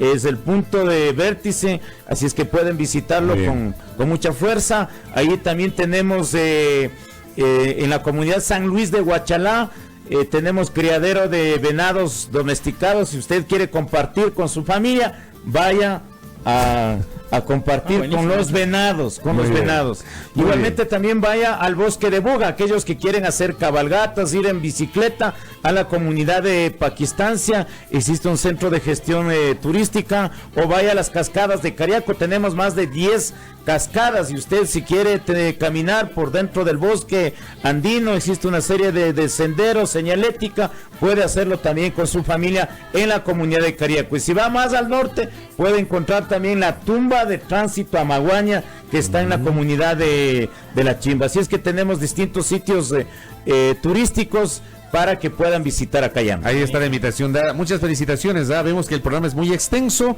y claro, estaremos expectantes del desarrollo de estas fiestas. Que le vaya muy bien, alcalde, que saludos cordiales para los oyentes de Cayambe y para ustedes como autoridades, que les vaya bien en estas fiestas. Muy amable. Muchísimas gracias, igualmente cordialmente invitado para todos los amigos y amigas oyentes de Majestad y todo el equipo. Espero que podamos vernos el 29 de junio, por ahí nos veremos o si no el 30 en el desfile de alegría. Les espero, así es que les recibiremos con los brazos abiertos. Sin embargo, para el equipo de Radio Majestad hemos traído unos bizcochitos, están ahí, por favor, los pajares. Igual hemos traído un afiche para que puedan exhibir un lindo afiche donde nosotros recuperamos la máscara del Ayauma. No se olvide que cógele de un lado para que nuestro público vea. Mire, nosotros tenemos la máscara de Ayauma, donde están 12 cachos, que significa las 12 fases lunares. Antiguamente, ahora podemos hablar de 12 meses del año. Así es que están cordialmente invitados para todos y todas. Disfrutemos juntos las fiestas de Cayambe. Y que viva Cayambe. Que viva Cayambe. Gracias. El año pasado es que estuvimos con usted también, DJ, en Cayambe en las fiestas. Sí, ¿no? pues. Claro, ahí estuvimos bailando cumbia. Son casa sola. Gracias al alcalde Guillermo Churuchumbi, alcalde de Cayambe, comentando los detalles de la fiesta de San Pedro del Sol 2019 Inti Raymi. Todos invitados para participar de este extenso programa de fiestas en el querido cantón de Cayambe, en el norte de la provincia de Pichincha. Gracias, alcalde, por la gentileza. No hay tiempo para más. 8 de la mañana con 1 minuto despedimos este programa de noticias con Tertulio. Buena jornada de martes con Tertulio, con la piel de mi país. Todas las energías para la selección sub-20 que el día de hoy, por hacer historia, a las 13 horas con 30 minutos, jugará frente a Corea su pase a la final de la Copa Mundial de Polonia. Como corresponde, subiéndome a la camioneta en las fases finales. Muy bien, subas a la bicicleta también. Un abrazo, ya vienen Locos por la Radio con los contertulios y a primera hora, Dios mediante, será hasta mañana. Hasta mañana.